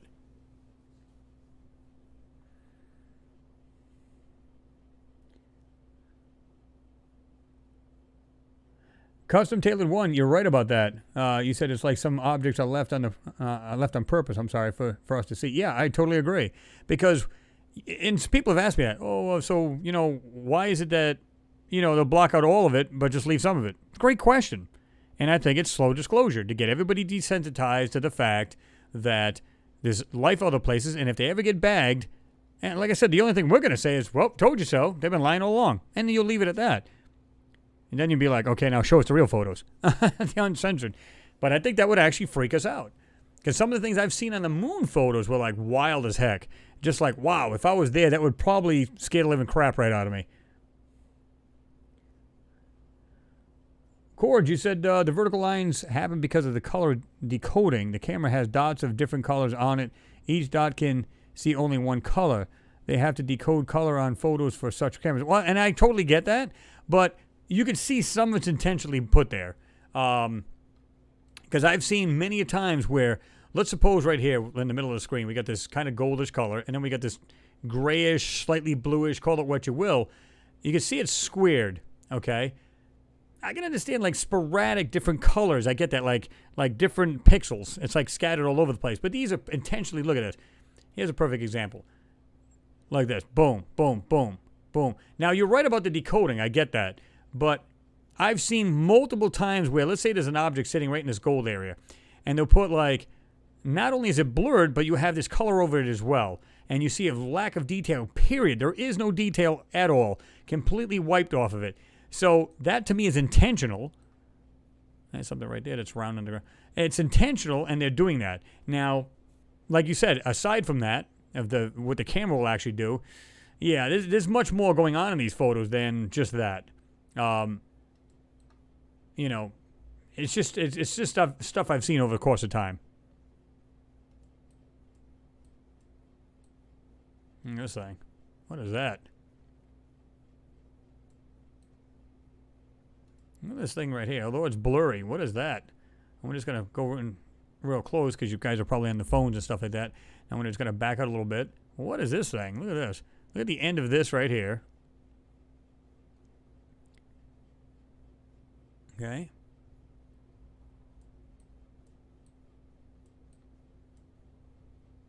This funny looking rock.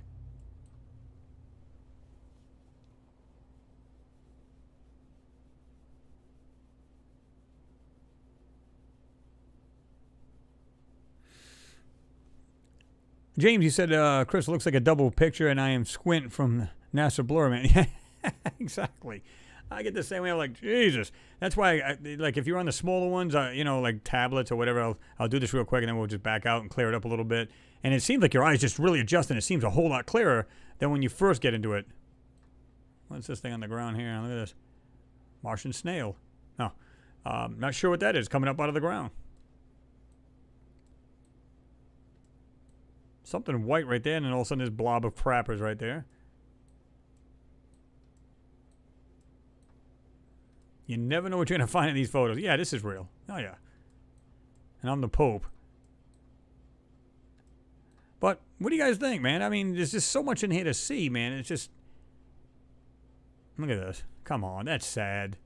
What is that mess? Like I said, a lot of times, look at this. Here's a perfect example. Look at the way this is cut out. And you have this, what looks like this weird shaped piece of pipe right there. It's almost like if they did build into these buttes and stuff, that the skin is actually rock. It's made to be like a camouflage. And you can see sometimes like all of these little parts in here, it looks like the outer side of it has been blown apart and you're able to see inside. What do you guys think about that theory? Again, pure speculation. I can't prove that. But when you look at this, you see like these parts. Like there's like an area that's been blown apart, like the outer skin, and you can see these parts all in it. I've seen this many times in a lot of these photos. Look at this. And just back up a little bit. Look, like parts have been blown apart, and you can see inside of it. And this is not the first time I've seen this. Look at, like up here. Here's a perfect example. Let's say this is, they just try to black this out or just block it out, but look at the, let's say this is an outer skin, kind of like what they had on that soft stone they had over the Egyptian pyramids. You know, look at it. And we're seeing, like, part of the skin's been blown open, and we're seeing what's inside. Now, I'm not saying that's what it is, but it kind of gives you that weird, you know, thought there in your head because you're seeing this. Is it possible these are all part of structures inside it that was built? But look at the way that looks. Like, right here, put it in the middle. Looks like you can peer inside this thing a little bit. Look at this right at the top of this. What is that? Just above it. I'll put that in the middle too. What is that? Look at the lines in this. Anybody know what that is? Right there.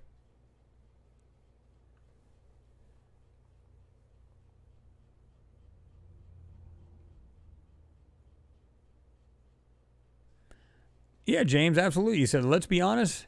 Let's be honest here. There's plenty of evidence now. Yeah, and so now we already know. Again, thank you for the support.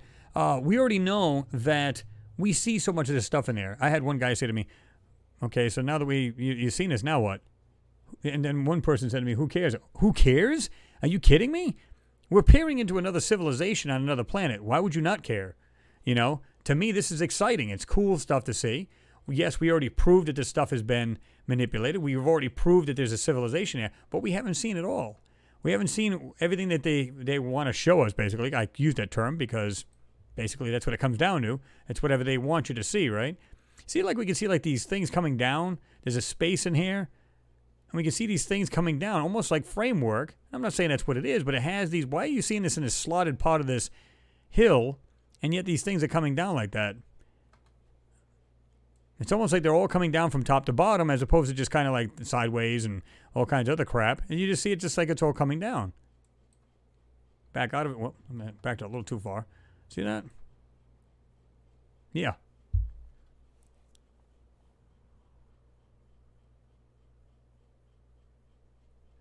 Mega Holmes, you said it's a bunch of alien old junk. So weird. Wow. Thanks, Rob. He says, you are the Pope. You're the Pope. Yeah, I don't think I want that title. Thanks anyway. But, yeah. Something's clearly been covered up here. You can see, look at this little white piece just sticking out of it right there. again, sometimes all you see is the very little bits and pieces sticking out of this that they don't completely cover. Now, you might say, well, there's no really significance to that. And you're right. There really isn't. But you could tell something was there and it's being covered up. To me, that's pretty significant. So you're going, okay, so it was something important that they felt, the need to block it out. It's as simple as that. Somebody put a circle on this, and I can see why. It's got this square piece here. Looks like it's got a 90-degree angle and something right there, too, on the left of it. See that? Daniel Webster said, I would like to know who is pulling NASA strings. I have some people telling me that the CIA is in charge of the entire operation and did hear that they were in the main room during the Apollo landings. No, actually, I heard the DOD is, the Department of Defense. And, of course, these guys may be all affiliated. Who knows, right? But I heard it's basically the DOD. And they pull the strings. They tell them what they can show, or see, rather, or they can show us. And they're probably saying, just cover everything up. And who knows, maybe these people are going, yeah, we'll cover everything up. Just let these little pieces light out, guys. I mean, we don't know. We'd have no idea. But, again, when I saw that write-up about that NASA worker, which didn't know what was going on with the Opportunity rover, or was the Spirit, one of the two. But either one, it was one of the sister ones, where they got into the stream. They were trying to figure out why the rover wasn't moving, did a memory dump on it, found out that not only was these photos being manipulated, and they questioned why, but they found out that the DOD was involved. They're saying, why would the DOD be involved in these photos? And the fact that they were being manipulated, that's what they really had their mind, just scratching. They're going, what the hell? And their mind was blown because of that. And they're like, what is going on? Why would they feel the need to do that? There you go. So I believe it is the DOD. I believe, and they confirmed this. The guy, like I said, he said it's literally they're being masked. These photos are being masked. So they are coming off the rover that way. And what more do you need, guys? And like I said, it's probably being, decoded here back on Earth. Who knows?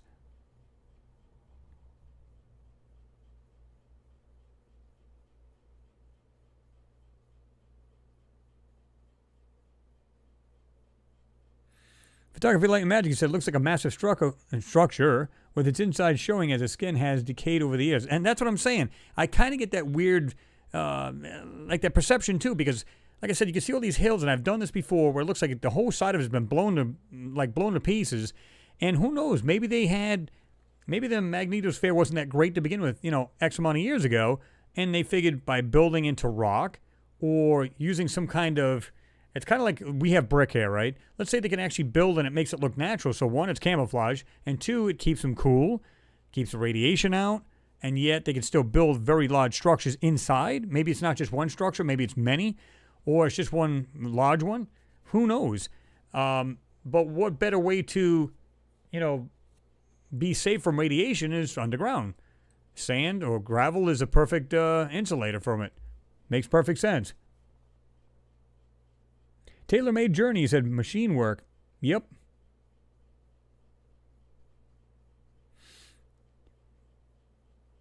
Barter M, you said ghosted. Yeah, a lot of this stuff, and I've used that terminology years ago, where stuff looks ghosted out, and you see the outlines of everything, but you don't see the actual solid structure or whatever it may be, if that's what you're referring to. And I came up with that a long time ago. I said, you picture like Casper, you can see the outline of him, and he's almost fully transparent, but he's not. And that's what I seen a long time ago when I started looking at these photos. I said, whoa, there's much more to these photos. And they're just putting a bunch of trash over these things to make it look like it's natural, and it's not. Like I said, I looked at this earlier. Something tells me this is something in. Look at this. The lines right here. Something's intelligently made sitting right there. I like the way this rock here has this outline. It's like surrounding this so-called rock, and it just happens to be, it's like circular to accommodate it. That's just weird.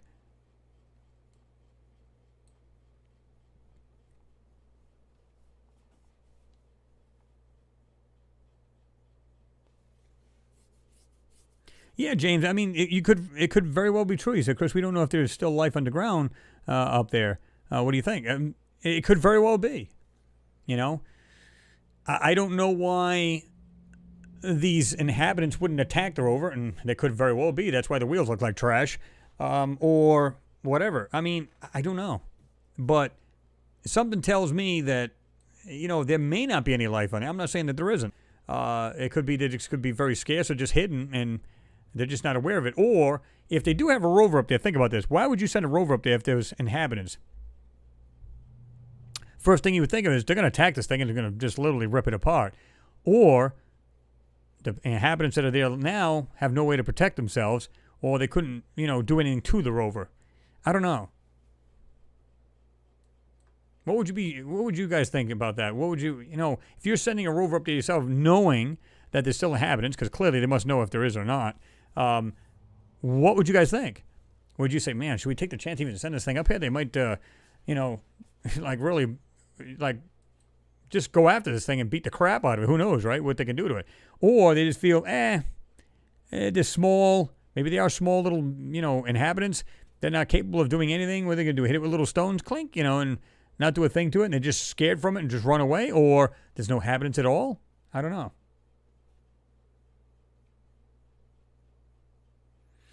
Zulu, you said, do you ever have the conversation with your kids on your findings? If so, what have they said? Well, I'll put it to you this way. What I would do is sometimes I'd find a photo and I show them an object. I wouldn't say anything about it. I said, guys, what do you think this is? Wouldn't tell them, wouldn't even hint towards it. Well, it looks like this. I said, that's what I thought it was.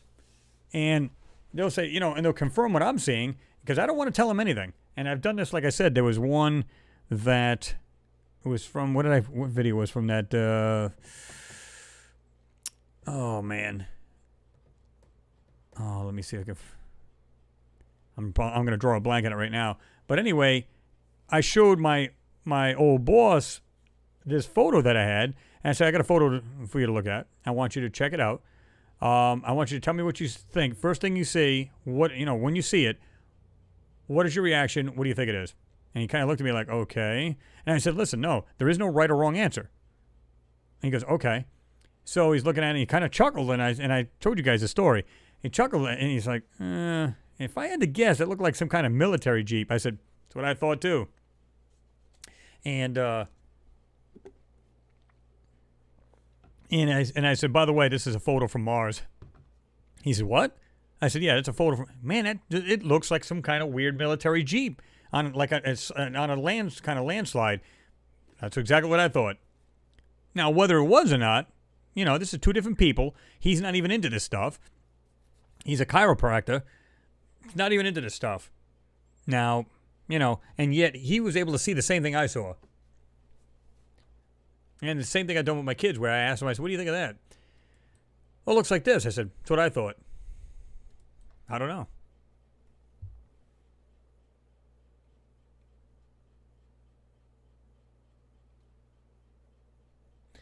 All right, Miss Haird, good. I'm glad you stopped in. Thank you for your support, as always. It is appreciated.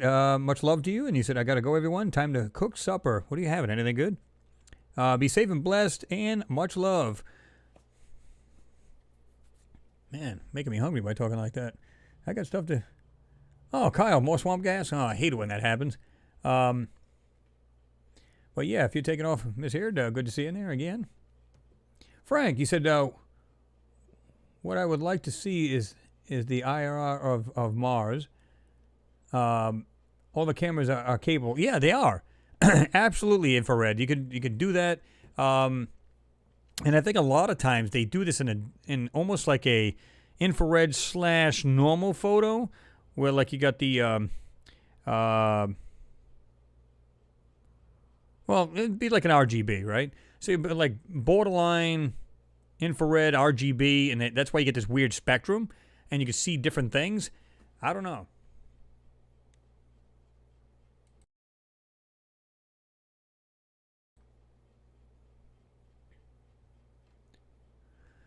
Well, that's pretty much it, guys.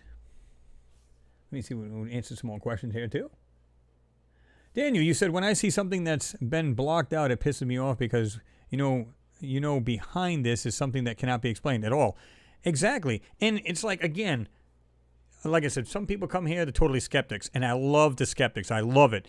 And it's not to prove them wrong or treat them like trash. They say, oh, you're just, full of it, you're just pulling this stuff out. Okay. Then answer this simple question. These are raw photos from Mars. All right. Why would you suppose that they need to block anything out? And I'll tell them where to stop on the video so they can see they're absolutely blurring from the raw photo, not something I enhanced. And I don't know. That's their answer. I don't know. Well, wait a minute. You know, why would you feel the need to block anything out in any photo that's a raw photo from a planet that has nothing on it, no life, completely barren, trashed out, nothing? Why would you feel the need to do that? MG Toe, good to see you in there, man. Maybe they are interested in us and as we are of them. I totally agree with you. That's a good possibility. Can you imagine, and of course it's pure speculation, if you're this little humanoid on Mars, walking around, you see this giant thing driving around, it's totally alien to you. Can you imagine what that's like? And they're just looking at it and it's like, what the hell is this thing doing? And clearly you'll figure it out that this thing's an alien probe type thing. It's on our planet. It's taking information back to their planet. So, you know, they could be dancing in front of it or whatever. Of course, you know, I'm sure that's not true. But if they're seeing these things in there, of course, they just blot them right out. You'd never know they were there. Now, some people still see them, even though they're kind of like blended in, but they still see them.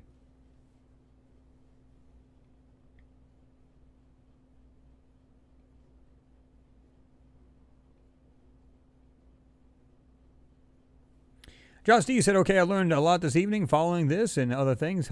Hold fast, my friends. Big things coming. Will take a year or more, but hold on to your seats. Absolutely, Josh. Absolutely. And we're still getting stuff, you know, different information. It's like they're letting this stuff out more and more, like the New York Times talking about they want the Pentagon to be a little bit more transparent. And, of course, if they're getting money and if getting financed through the, you know, if we're giving them the money, they're going, well, you know, you need to be a little bit more transparent. And it's kind of like what happened with NASA where scientists were getting angry because at some point when they had like days upon days, they had no photos from the rover. At one time, I think it was like a week or two, they had nothing coming down. They're like, listen, we gave you the money. We want to see results. And they were super pissed. And a lot of, you know, scientists were too. So, you know.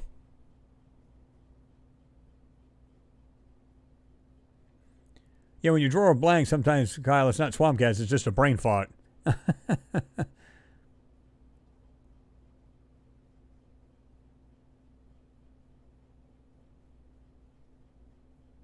Pete Ferrari said the satellite images first. If the satellite didn't draw any attention, the coast is clear.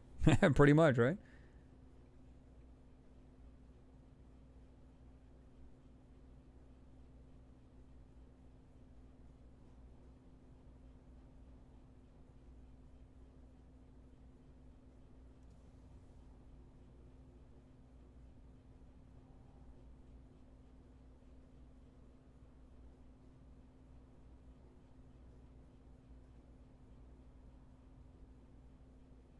Oh, Daniel, you were saying, I was just thinking it was the CIA because whistleblowers have said that the CIA shows up anytime they photograph a UFO, cut it out of the film and warn them never to speak of it. Yeah, that part could be very well true. They're like this, like the Men in Black kind of thing. But as far as a NASA thing like that, because it's so higher up, that somebody has to be the boss. Think about this a minute. At some point, it's like your regular job, right? You got a boss. Well, he's got a boss. And then they got the main office and all this other crap. There's somebody. So who's really in charge of our planet, if you really think about it? There has to be a boss of a boss of a boss of a boss, the main cheese, so on and so forth. Has to be like these superpowers, I call them, powers to be. At some point, there has to be top brass. And, you know, like I said, these guys found out that it was the DOD. Now, I'm not saying the CIA can't be involved. Could very well be. Or they could have their hand in it as well as the DOD, right? Either way, they're pulling the strings.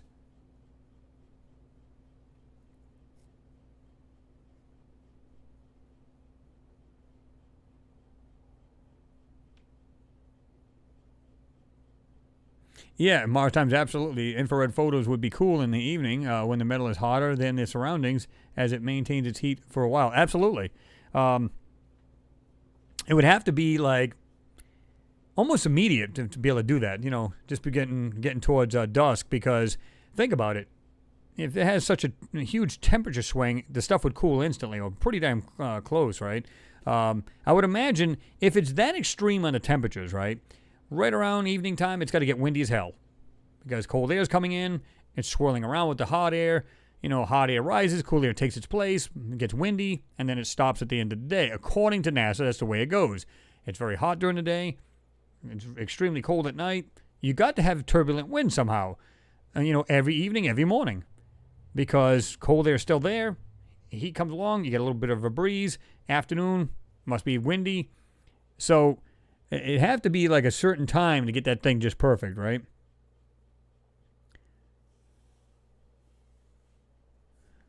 Corge Grohl, you said a few days ago, NASA blocked out a thing resembling a spoon, bait with symbols on it. Did the object move? Did the symbols become more readable? Who knows, but something must have changed. Yeah, I mean, I've done this where I've seen photos, and there was one that had I don't know if you guys have seen it. It looked like this little metal dinosaur. This goes way back when the Curiosity first landed there. But what I found amusing about it, I had that original photo. Now, the one they show now is like this little dinosaur. It looks like it's got little arms and everything. But what it wasn't that at all. And I wish I could find this because I got it on a hard drive somewhere where it actually looked like a piece of machinery sitting there. And it didn't look like that dinosaur as well at all. So, in fact, I might go back to one of my first videos way back.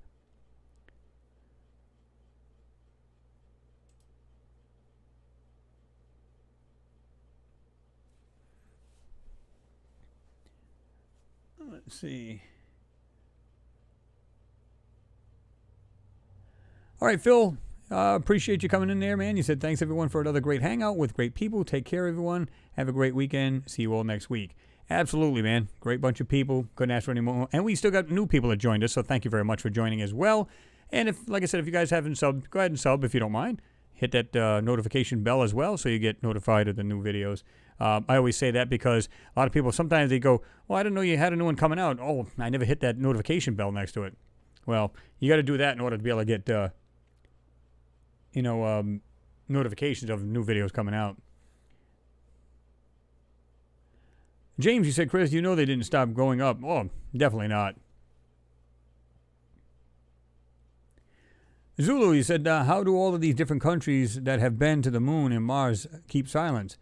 How is the global suppression of this knowledge possible? I feel like someone from these other places has to expose. Well, to a certain degree. I mean, if they're going up there, listen, a lot of countries have been, just look back at Mars, Mercury, different other planets. There's no hiding the fact that they've been there. You can look it up. You say missions to Mercury or any planet that you want to choose. And like Mars, there was so many missions that either failed here on Earth to try to even lift off. Some of them were in orbit and spun out of control. Some of them shot by Mars and never landed. Some did. Some crashed. Some landed on Mars and it just failed. It just quit working. So that's not a secret. All of this stuff is available to the public. The problem is what they're not, disclosing is what they're finding on the planets or the moon or whatever it may be, whatever planet it is. So they're not suppressing that part of it. They're actually telling everybody, yeah, we've been here, here, here, and here. I believe, and I've said this before, I think they never stopped going to the moon. Since Apollo 17 and all this other stuff, they've never stopped. I think they kept going because they could. And if there is things on the moon that are like spacecraft, leftover technology, whatever it may be, they're not going to stop. They would just say, okay, just tell the public we just stopped going to these Apollo missions. But we can continue to go. I said this before. Why not use the one of these stealth bombers back in the day and modify it for going to the moon? Think about it. If you had one, okay, it's stealthy on radar, so you can literally take off in the middle of the night. People think it's a jet, won't think nothing of it. And if it's retrofitted to go to the moon, they got a whole fuselage. They turn it into, instead of like a loading bay, they turn it into a giant fuel tank. It can fly out into space, go right to the moon, land on it if they had a base there. And it's all it's all speculation I'm saying right now. But let's say it's a hypothetical. They can go there. It doesn't take nothing to lift off the moon. Hardly any gravity at all, right? They can go there, land, build whatever they got to build, come back. And all they got to do is just use enough fuel just to get a trajectory to Earth, and then use fuel to go into the atmosphere, slow down, and just land like the shuttles used to do. It's really not far-fetched when you really think about it. If we can go out into lower orbit with the shuttles, why couldn't they go to the moon? Retrofit the engines to be able to work and be able to, work out in space really well. And, you know, they got the astronauts, they got their own atmospherics in their own suits or in the cockpit, whatever. Same thing like they did going to the moon and the Apollo landers and stuff. Go there, come back. I don't think it's an impossible thing. I think it's very possible.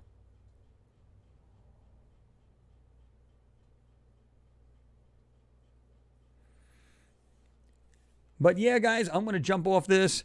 It's awesome seeing you guys in there. You know, as always a great crowd here. It's, you know, couldn't ask for better people. You know, like I said, much love to everybody here. I came home from work, and it was funny because I was like, it was early out of work. I said, this is great. I'll get a couple hours sleep. I got up and I was like, oh, you know, like you get a nap and you feel like you've been run over by a bus after.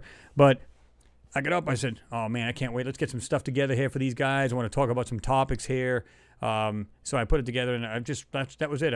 And like I said, I got on a little bit later because I was like, what the hell's going on with this software? So it just needed to be updated, which is fine. Did that and got on. So, you know, as always, it's great to talk to everybody here. It's like I said, it's a big round table, and we just have a great conversation. New people jumping on board, welcome aboard. Great having you in there. You know, stop in there more often. And, you know, like I said, if you're not subscribed, just subscribe. I'll get it out, I promise. And as far as the Lunar Anomalies and beyond, I have that channel as well. You can jump on that. And also, you know, sub to that channel as well. Hit the notification bell. So, but it's great to see new people here. We got so many, you know, new subs and stuff like that jumping on board. New people coming onto the live feeds, which I think is great. Again, you couldn't ask for better people. And a lot of people come on here thinking, I can't talk about the stuff I want to talk about. No, this is like like-minded people like you. We're all the same way. We share the same kind of ambitions and excitement and everything else to, you know, expose this stuff. Because a lot of times you guys look at these photos and go, Chris, I've seen this, man. This is crazy, man. You got to look at this. And I just now got on my Facebook, and I started going, liking some people's comments and tell them, you know, I'll look at some of the stuff that they have shown. Because I haven't gotten on there since last week, so, you know, I apologize for that. But still, I'm trying to jump in there, trying to get this stuff done, and I'm going by what everybody's, you know, showing to. And because I like to see your finds, and a lot of times I'll share them. So I just love the community. It's just awesome. And like I said, I can't say it enough. I say it every Hangout because that's the way I feel, right? So what can I say, guys? You guys are awesome. Much love to everybody. And Colleen, thank you very much. Colleen Barnes, that is. Thank you very much for your support. Always, you know, appreciated. Love the little kitty there waving. That's cute. Bye-bye. That's cute. But thank you again. Pete Vales, you said love your channel. Thank you. I appreciate you, man. Arts and Crafts saying good night.